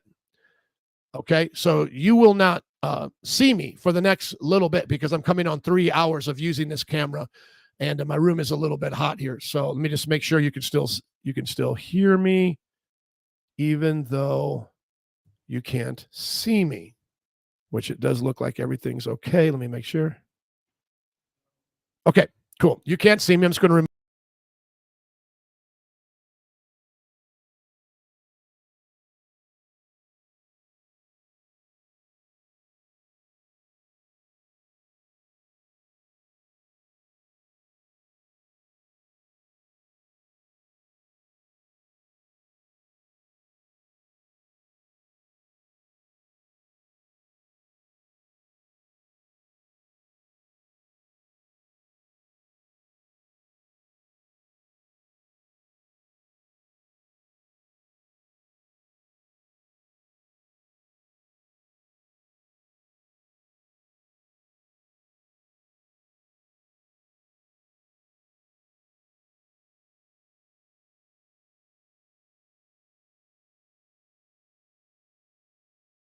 Oops, thank you so much. That would have been a long time of me talking by myself. Okay, so I got to have myself on stage for you to hear me, but you'll see a nice little pretty black box there. Okay, thank you. Okay, Hume's philosophy. This is Bertrand Russell here on the history of Western philosophy. Hume's philosophy, whether true or false, represents the bankruptcy of the 18th century reasonableness. Now notice this, whether it's true or false, it doesn't matter.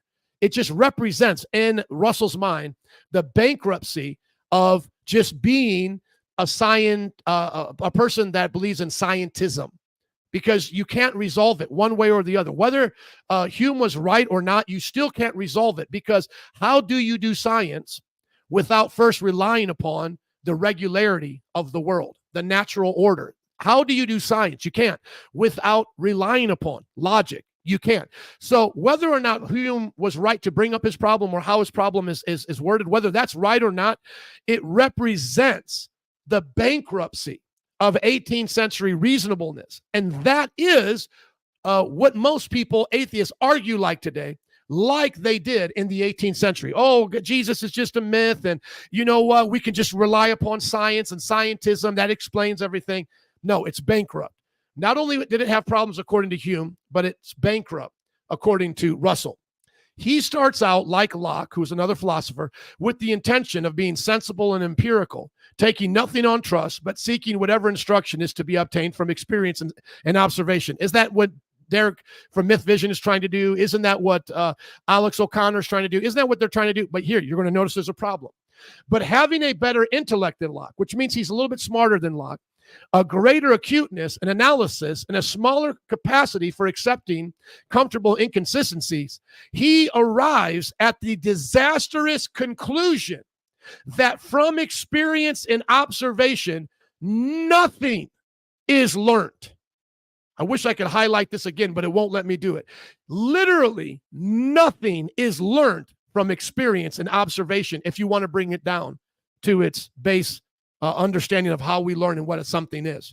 Even as I read to you before that there's no certainty in science, not only does Hume and the others show that there's no certainty, there is actually no knowledge in these endeavors. Nor can one line of action be more rational than another. So notice this, there is no difference between rationality and absurdity when you don't have a way around these problems, okay? Where am I at here? Okay. There is no such, where did I go? Is great acuteness. Okay. There is no such thing as a rational belief. If we believe that fire warms us or water refreshes, 'tis only because it costs us too much pains to think otherwise. We cannot help believing, but no belief can be grounded in reason. So nothing is learned from experience and observation, nor can one line of action be more rational than another, since all alike are based upon irrational convictions.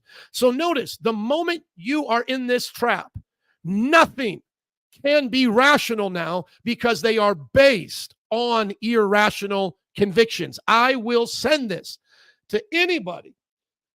If I allow the chats, I don't even know, but I will send this to anybody that thinks they can do better than Bertrand Russell, Hume, and so forth to disprove them.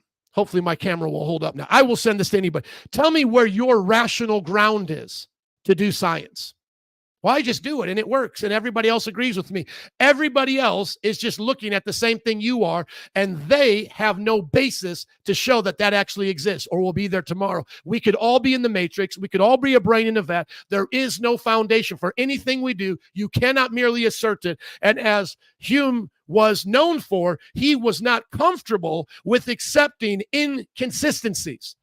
See, the problem with today's so-called scientists, as we were seeing before with Rosenburg and the like, is they are comfortable with their inconsistencies. They are comfortable saying there's no eye, there's only an illusion of an eye, and then talking about an eye the whole time. They are comfortable with saying that everything we observe has a beginning of an existence, but the universe doesn't really actually have to fall under that because it's all just aggregates of parts being rearranged. And if we do want to know where it came from itself out of nothing as a property. You see, they are comfortable with these inconsistencies, but Hume wasn't.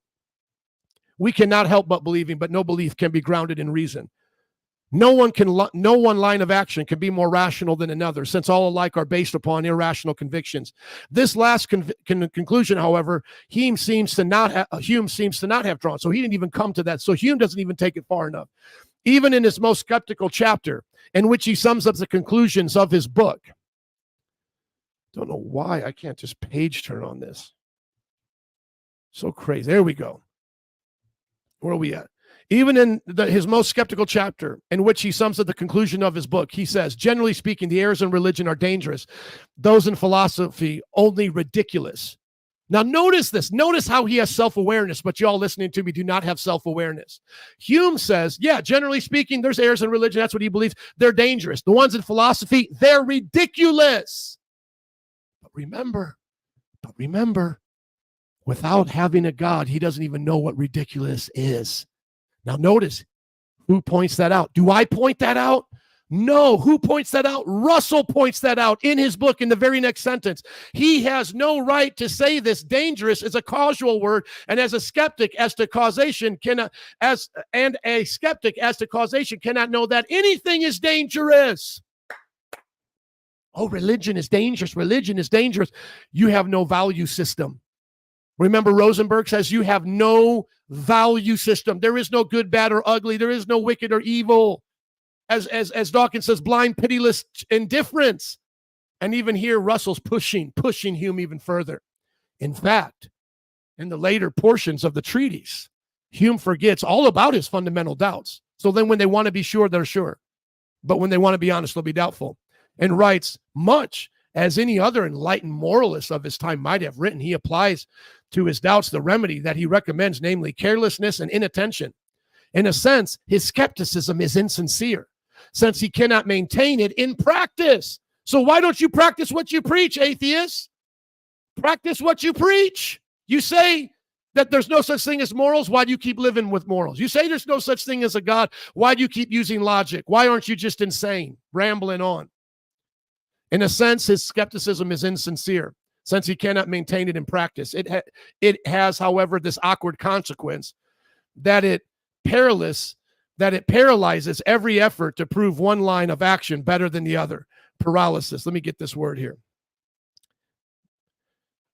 P-A-R-L-Y-S-E-S. Yes, the loss of, well, he's spelling it with an E, paralysis. I want to make sure I'm getting this word right. I want this word right here. P-A-R-A-Y-S-E-S. I'm not familiar with that word. Don't want to make it up. Is it just supposed to be an I there? Yeah, it just keeps telling me that it's paralysis, supposed to be an I. Okay.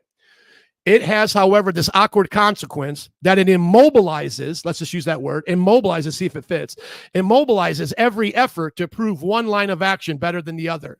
Absolutely. And thank you, sister. Older spelling or just a misspell. Every good book has them, right? Okay. It was inevitable that such a self-reputation of rationality should be followed by a great outburst of irrational faith.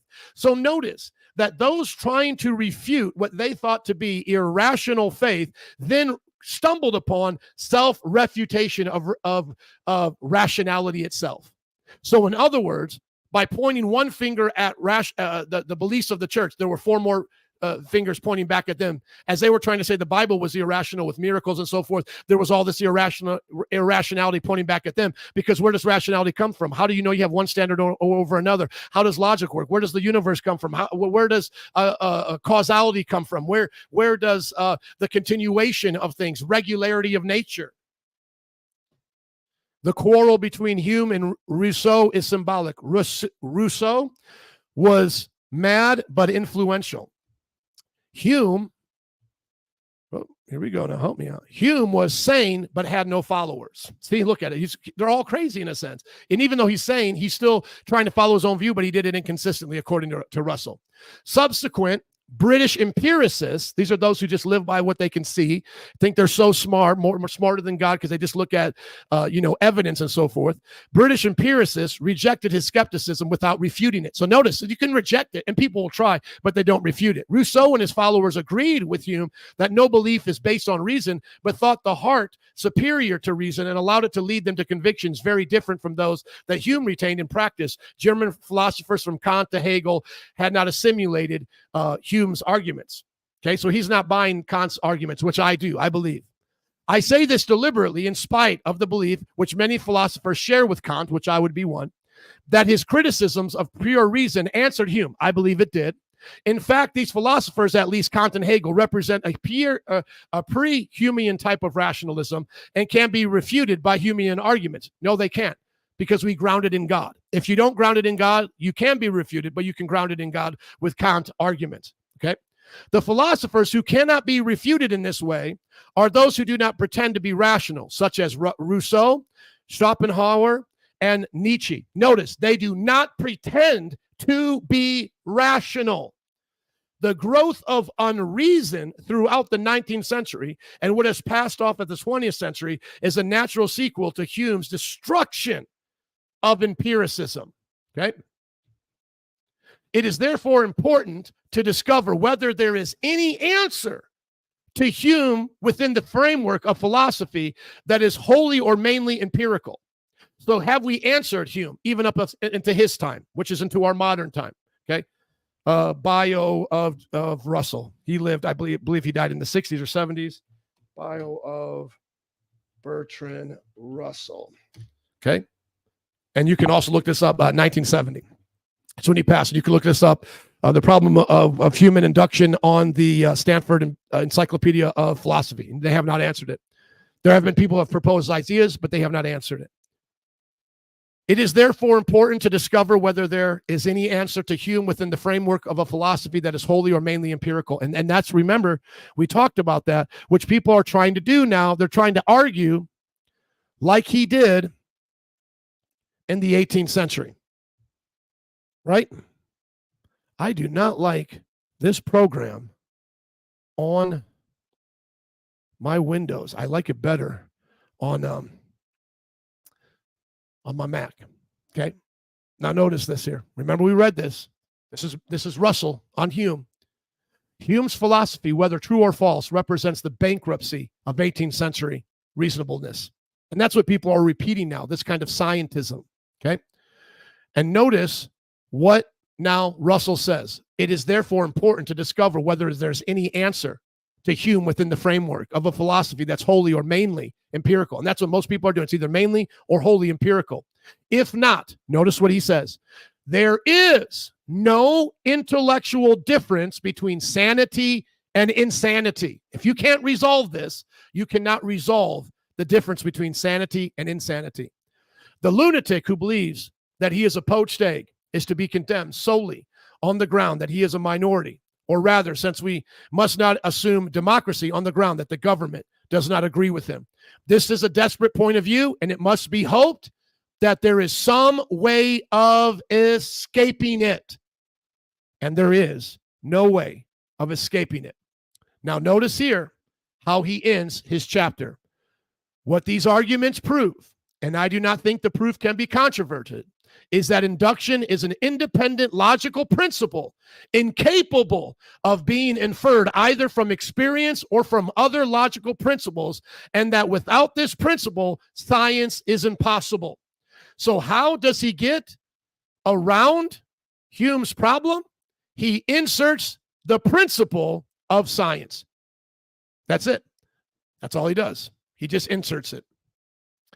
Hume's skepticism rests entirely upon his rejection of the principle of induction. And he just talks about what induction is. Okay, and Hume rejects it. The principle itself cannot, of course, without circularity, you have to use circularity. So all those who say we argue for God in the circle or we're special pleading, that's exactly what you have to do for this. The principle that beats the skepticism, okay, that principle cannot be done without circularity. Has to be it cannot be inferred from observed uniformity, since it's required to justify any such inference. Okay, it must be therefore or be deduced from an independent principle, not based on experience. To this extent, Hume has proved that pure empiricism is not a sufficient basis for science. Well, science works, and that's why I'm a scientist, and that's why science is what it is. And that's how he ends. He just asserts the principle. It just is what it is. That's all he basically has said. My friends, I'm going to now put up my link. I don't know if anybody wants to join. I don't know how long I'll leave up comments under this, because I could care less what people have to say that do not want to bite the bullet. If you just want to assert to me that the world is the way it is, that laws work the way they work, and then otherwise you can't know the difference between sanity and insanity, then I'm just going to say God is what it is, and I insert the principle of God. That's it. That's it. Now, I want to go on from those other questions, but literally all I gave you through all of the lectures that I went through is people's failed answers of trying to give us what we would call the steps of knowledge to have a conversation to discover truth. Let's go back to how we started this, as it's up there, the link, to see if anybody will join. Remember that I shared with you from the very beginning here. What did I share with you? What is truth? I believe Jesus is truth. Okay? You don't believe that? That's okay. Tell me what you put in the place of God then. What explains all the things that I'm using for God?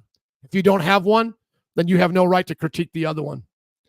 How do I know it's God? Logical necessity, the impossibility of the contrary, personal experience. Okay? We went through that. Now, here are those questions that I mentioned before. Why is there something why is there this something rather than another something?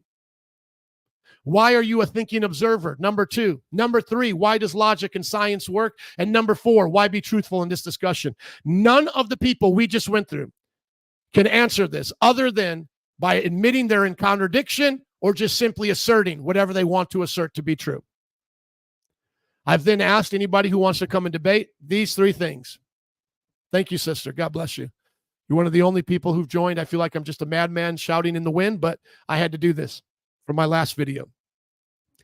You can either concede and then humbly learn from a Christian. That's what you can do as an unbeliever. Hey, man, I don't have the answers to this, but I've been skeptical of Christianity and I walked away, but I want to learn. I'm an unbeliever, whatever. I'm an atheist from a Hindu background, whatever. You can concede. You do not have rational answers to those questions like all your friends before you have done, and they just cope and throw in whatever works for them to get past those discomforts that they have. You can concede and lead from Christians. Or 2, you can try to give your answers now. You can take off where Russell left and try to tell me why you're just asserting that principle. Because where does that principle come from? Is he a Platonic now? Does he believe in the world, a Platonist? Does he believe in the world of forms?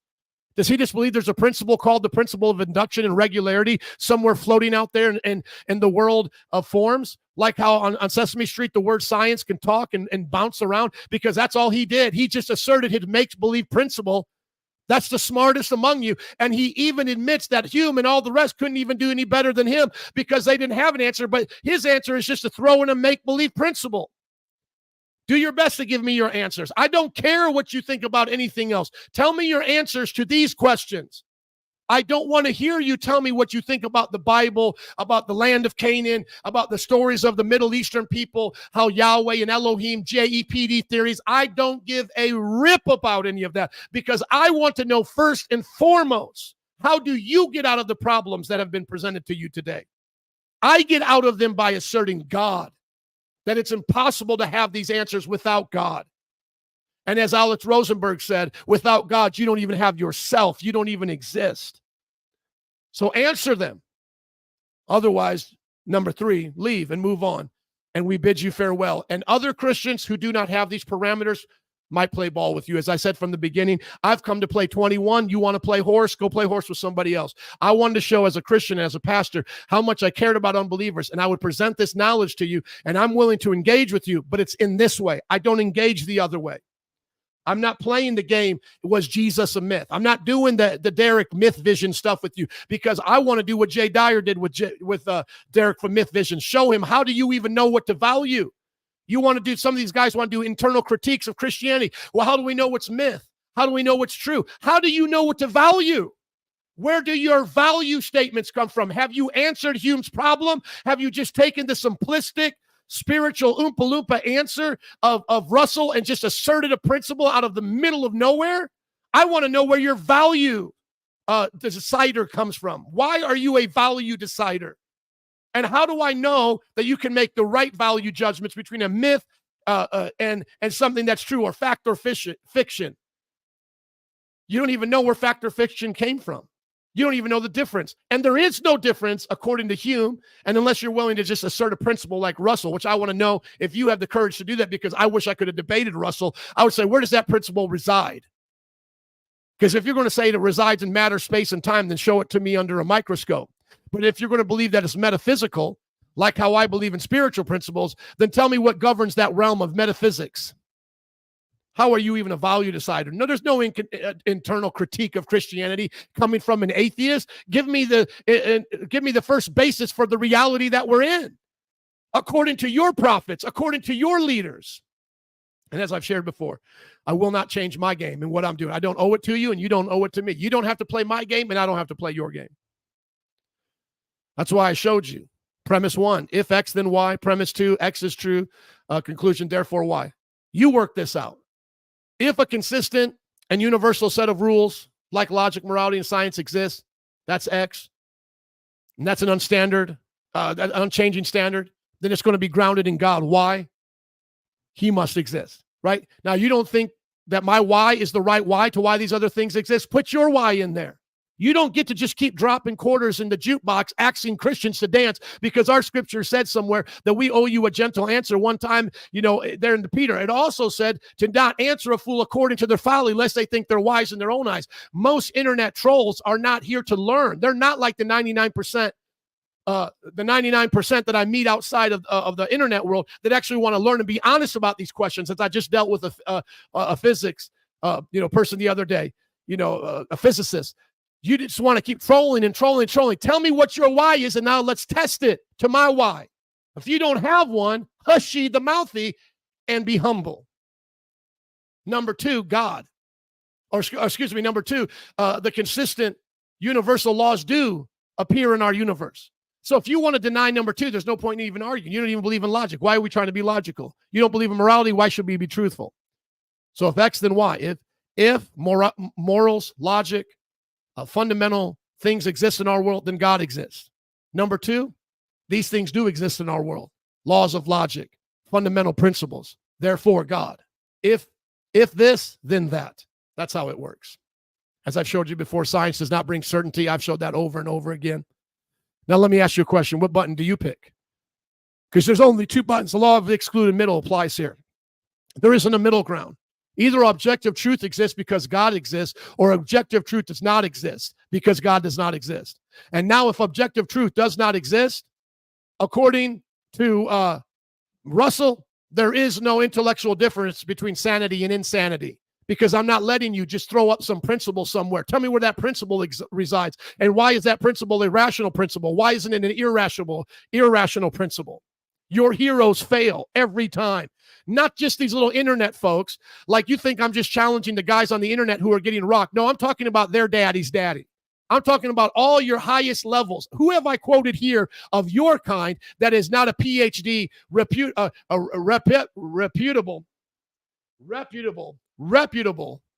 scholar in your own field? Bertrand Russell, scholar. David Hume, scholar. Alex Rosenburg, scholar. Dr. Rovelli, scholar. I'm using your scholars. This is what they say. What do you pick? You as an I exist because God exists, or you as an I don't exist because God doesn't exist? That's Alex Rosenburg. The self, the person, the I inside the body is an illusion with all the others. That comes from his book, The Atheist's Guide to Reality. We've read it. How about morals? Morals exist because God exists, or morals don't exist because God doesn't exist. And he said clearly in his book, anything goes. Quoted it to you. Go back and watch the video when I talk about Alex Rosenburg. He says it. Anything goes. So how dare you? How dare you come with your objections to the flood, to Sodom and Gomorrah, to anything you don't like? My friend, your daddy's telling you anything goes in this world of might makes right and dust from prior stars. In the world of stardust, anything goes. Stop clutching your pearls and acting like you have a problem with Christianity. And once again, you get zero ability to do an internal critique because you have no ability to do an internal critique. And an internal critique, as I've mentioned before, is someone saying, well, I don't have any justification for morals. I don't have any justification for rationality. I don't have a justification for regularity or anything, but I'll adopt yours as a Christian for argument's sake and then go through the Bible and see if there's anything I don't like. We don't care what you don't like, you ungodly, unspiritual person. The Bible says these things are spiritually discerned. If you don't even know the reason for existence, why would I trust your value judgment on the flood of Noah? I don't care what your value judgment is. You have no deciding factor to give me a trust in you, to give you the value of judging my Bible. What makes you a judge?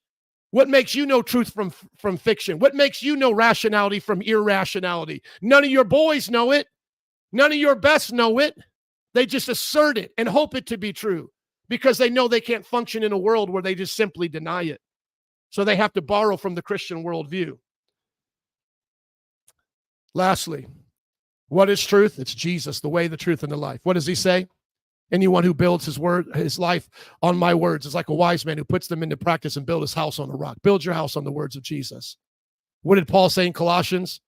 Is that in Christ Jesus are hidden all the treasures of wisdom and knowledge. 3 hours and 15 minutes. Praise God. I gave it my best, Jesus. I did all that I could, Lord. I pray for him. Pray for him, Jesus. I love you. No one came. It's okay. I'm not here for this. As I said before at the very beginning, I'm not trying to be an internet personality. I made a video prior to this. Some sassy atheists came on,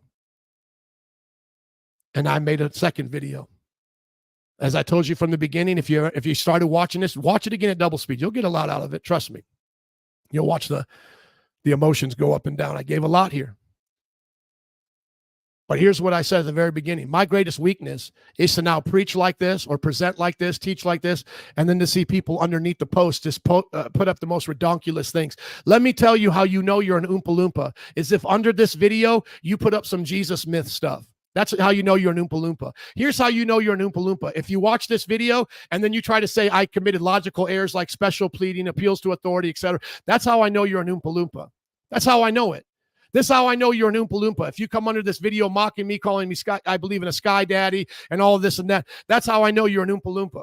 I know you're 100% the fool I should not answer. I know for a fact that you are that fool the Bible tells me not to answer. If you put any kind of redonkulous comment underneath this video, I will know that you are the 100% village idiot of this Facebook and YouTube community. I will know you have the dunce cap on if you do that.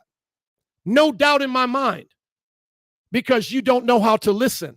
You don't know how to correspond with people. I have literally told you, and I'm going to say this in closing for everybody to understand. If you, and I'm going to put this up here so everybody can get it. If you cannot answer these 4 questions, I want you to think about how I think about you. Okay? So here's I'm going to help you to think about you, thinking about me. I want you to think about, as a non-believer, as an atheist, what you think about me. Okay? Let's start there. You might think I'm dumb. You might think I'm brainwashed. You might think I just rambled on for 3 hours. You might think all of these things about me. I want you to think about how you think about me. Okay? Now I want you to times it by 10, and that's what I think about you. I have so little regard for what you have to say. Unless you answer these questions, I will delete you and block you. I don't care. I only care in this conversation about forwarding these points that I have spent my life as a whole investigating and spent 3 hours presenting to you. Why is there this something rather than another something? And if you're going to come up and say what Alex O'Connor said, because in this something, it is an attribute, a property of itself to exist, because that's what's in its own properties is existing, I have zero things to say back to you because of that. If you cannot understand my disdain for that kind of stupidity, you did not watch this video. Because if you're just going to say a property of the universe is that it can come out of nothing and be organized by itself, I will simply say back to you, I believe that God can be argued in the same absurd ways. If you think you can make an observation an absurdity and I have to believe it, you have zero understanding of what I've done in this video. I have repudiated and despised all the forms of absurdity.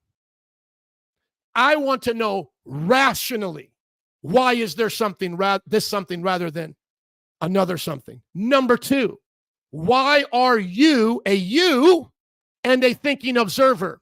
If you want to assert the redonkulous position that Alex Rosenburg did, that the I is an illusion inside of you, that Daniel Dennett believes that you are just the amalgamation of chemicals that then brings about a emergence of an illusion of a self, but are not really a self, I have zero time to debate with you, because I don't debate with illusionary selves. I don't debate with illusionary persons.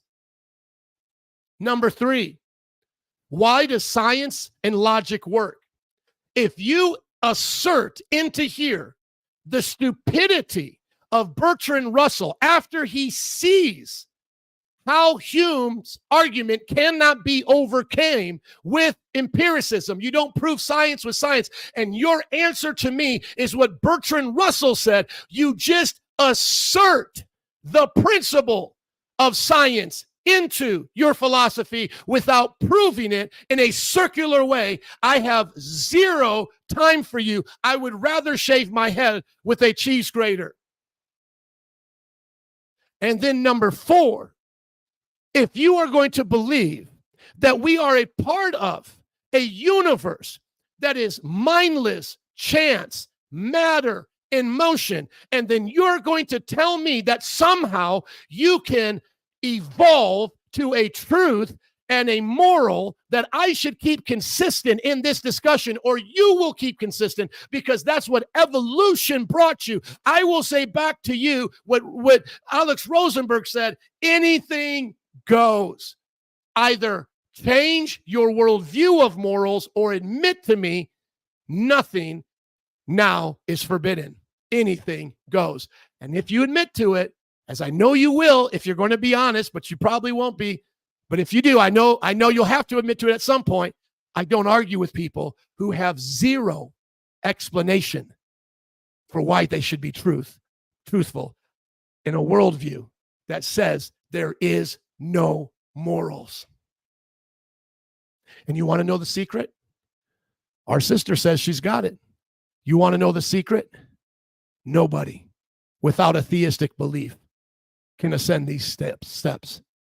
That's why I won't be talking to any of you, because for any of you to ascend these steps in a debate or a discussion, you have to leave behind atheism and agnosticism. Yeah, that's my great conclusion. Like the great conclusion of the book, Alex Rosenburg, and The Atheist Guide to Reality, Living Life Without Illusion, his great end to the book is that really there is no you, and that you need to learn how to live without an illusion. Guess what, brothers and sisters, Christians who have watched this, guess what?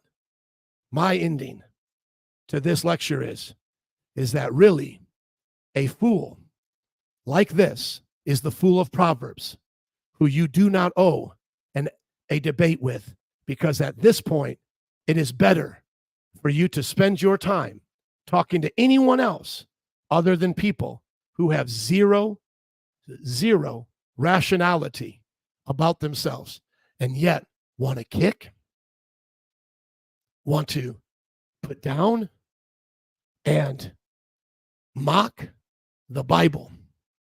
And that's why the Bible says, do not sit in the seat of the mocker.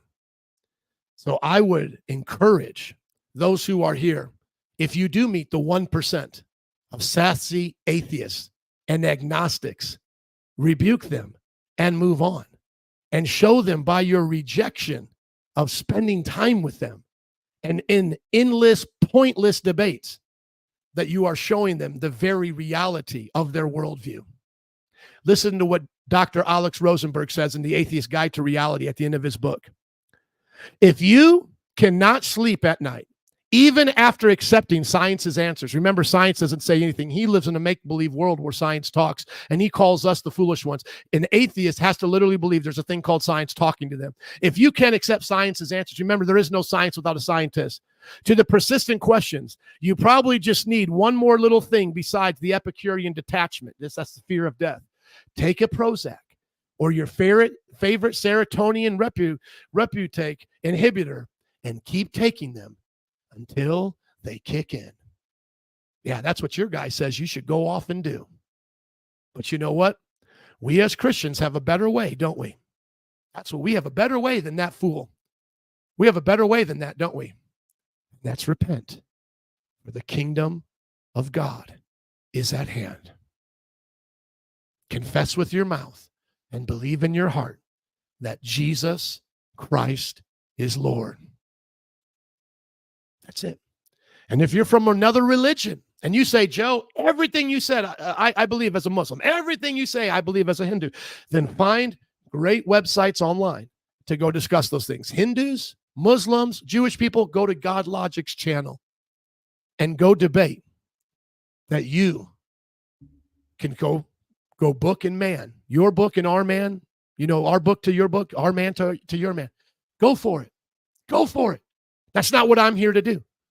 I do make time in these lectures, and I've made about 10, 15 minutes. I don't know exactly, but since I put up my link, let me see. When did I put up my link here? Put it up here? 12:58.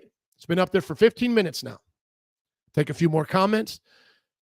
This is just the stupidest idea that God had nothing to do with creation. Exactly. I believe there's more proof that Jesus is real than some explosion created us. I know. Come on. God help them because they know not what they do. That's why we pray for them. The Bible is the word of truth. Job done. Don't need an inhibitor. I just need Jesus. Amen. Yeah. That's the advice of their folks.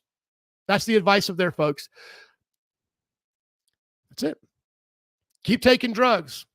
And we're wondering why so many people are suicidal in our generation, more than ever before, putting new stats on the board for suicide. And I said today I wouldn't be in a hurry, so I'm not in a hurry, brothers and sisters. Feel free to listen to this at your own convenience. Let me put this suicide rate at all-time high. Let me just show a few things here that are now the result of a godless society. People turning their back on God. I remember back in my day, people used to say, well, look at the Asian society. Look at these other Europeans, which, by the way, they were built upon the European ones were built upon God, but then they went away. But it was only a matter of time. So they started getting into depression and to the angst of life. And then they used to point to these Asian cultures. Look, they don't have God, but they have prosperity. Yeah, but they have oppression. Look at how miserable their lives are. Look at the problems in Japan right now. They have like a suicide force. I mean, this is nuts. The abortion rates. I mean, look at how immoral they are to keep together their society based on success and honor and shame. And it's killing them from the inside out. After a long, steady decline in national suicide rates, those numbers began steadily ticking up in the late 90s. This is when secularism started becoming more popular, and wokeism and live however you want to your sexuality, and have generally risen ever since, with nearly 50,000 people in the U.S. taking their lives in 2022, up 3% from the previous years. Countries with the highest rate of suicide. South Korea. Now notice that. Look at these cultures that are now turning their backs on God. And South Korea used to have a great Christian population, but now they're turning back on God. Remember these European places? Oh, they're so amazing. They're so amazing. We need to be more like them, less religious. God, guns, and glory in America. We need to be more like these European nations. Look at their suicide rates. Lithuania, Hungary, Estonia, United States, Japan, France, Australia, Germany, Iceland, United Kingdom, Spain, Mexico, Colombia, Luxembourg, Greece. You don't even have which they call the global south here. They make fun of people all the time. Oh, Christianity is only growing in Africa because of the tribalistic religion. They're not as smart as us. It's only growing in those places. Look at how much more healthier lives they have. Look at what European and Western what we would call Western secularism has done to our lives, man. How many people, percentage-wise, how many people in the U.S. are on mental drugs? I was going to put psychotropic drugs in there, but let's just put in mental drugs. 16% of U.S. adults take prescription medication for their medical health. And trust me, I'm not putting down anybody that has the angst of this life, okay? I'm not looking down on you. I'm not a Scientologist, thank God. I'm just saying, look at the angst of our world. Look at it. Look at this. Look at another one, says 20.3% of U.S. adults received mental health treatment in the last 12 months. Is it any wonder that people are so crazy in this world? Come on. What is that? 20% is what? 20 out of 100? 2 out of 10? 2 out of 10 people, man, are on their last straw in this world. And don't even get me started, as I've talked about before, Dawkins with Ali, the discussion that they had. Remember, I went through this. Go to the What Do You Believe page to hear this. And she just talks the destruction that she had in her life due to the atheistic worldview and just the pain that it brought her. And then, of course, all the others that are just happening right now in our culture, man. It's just sad.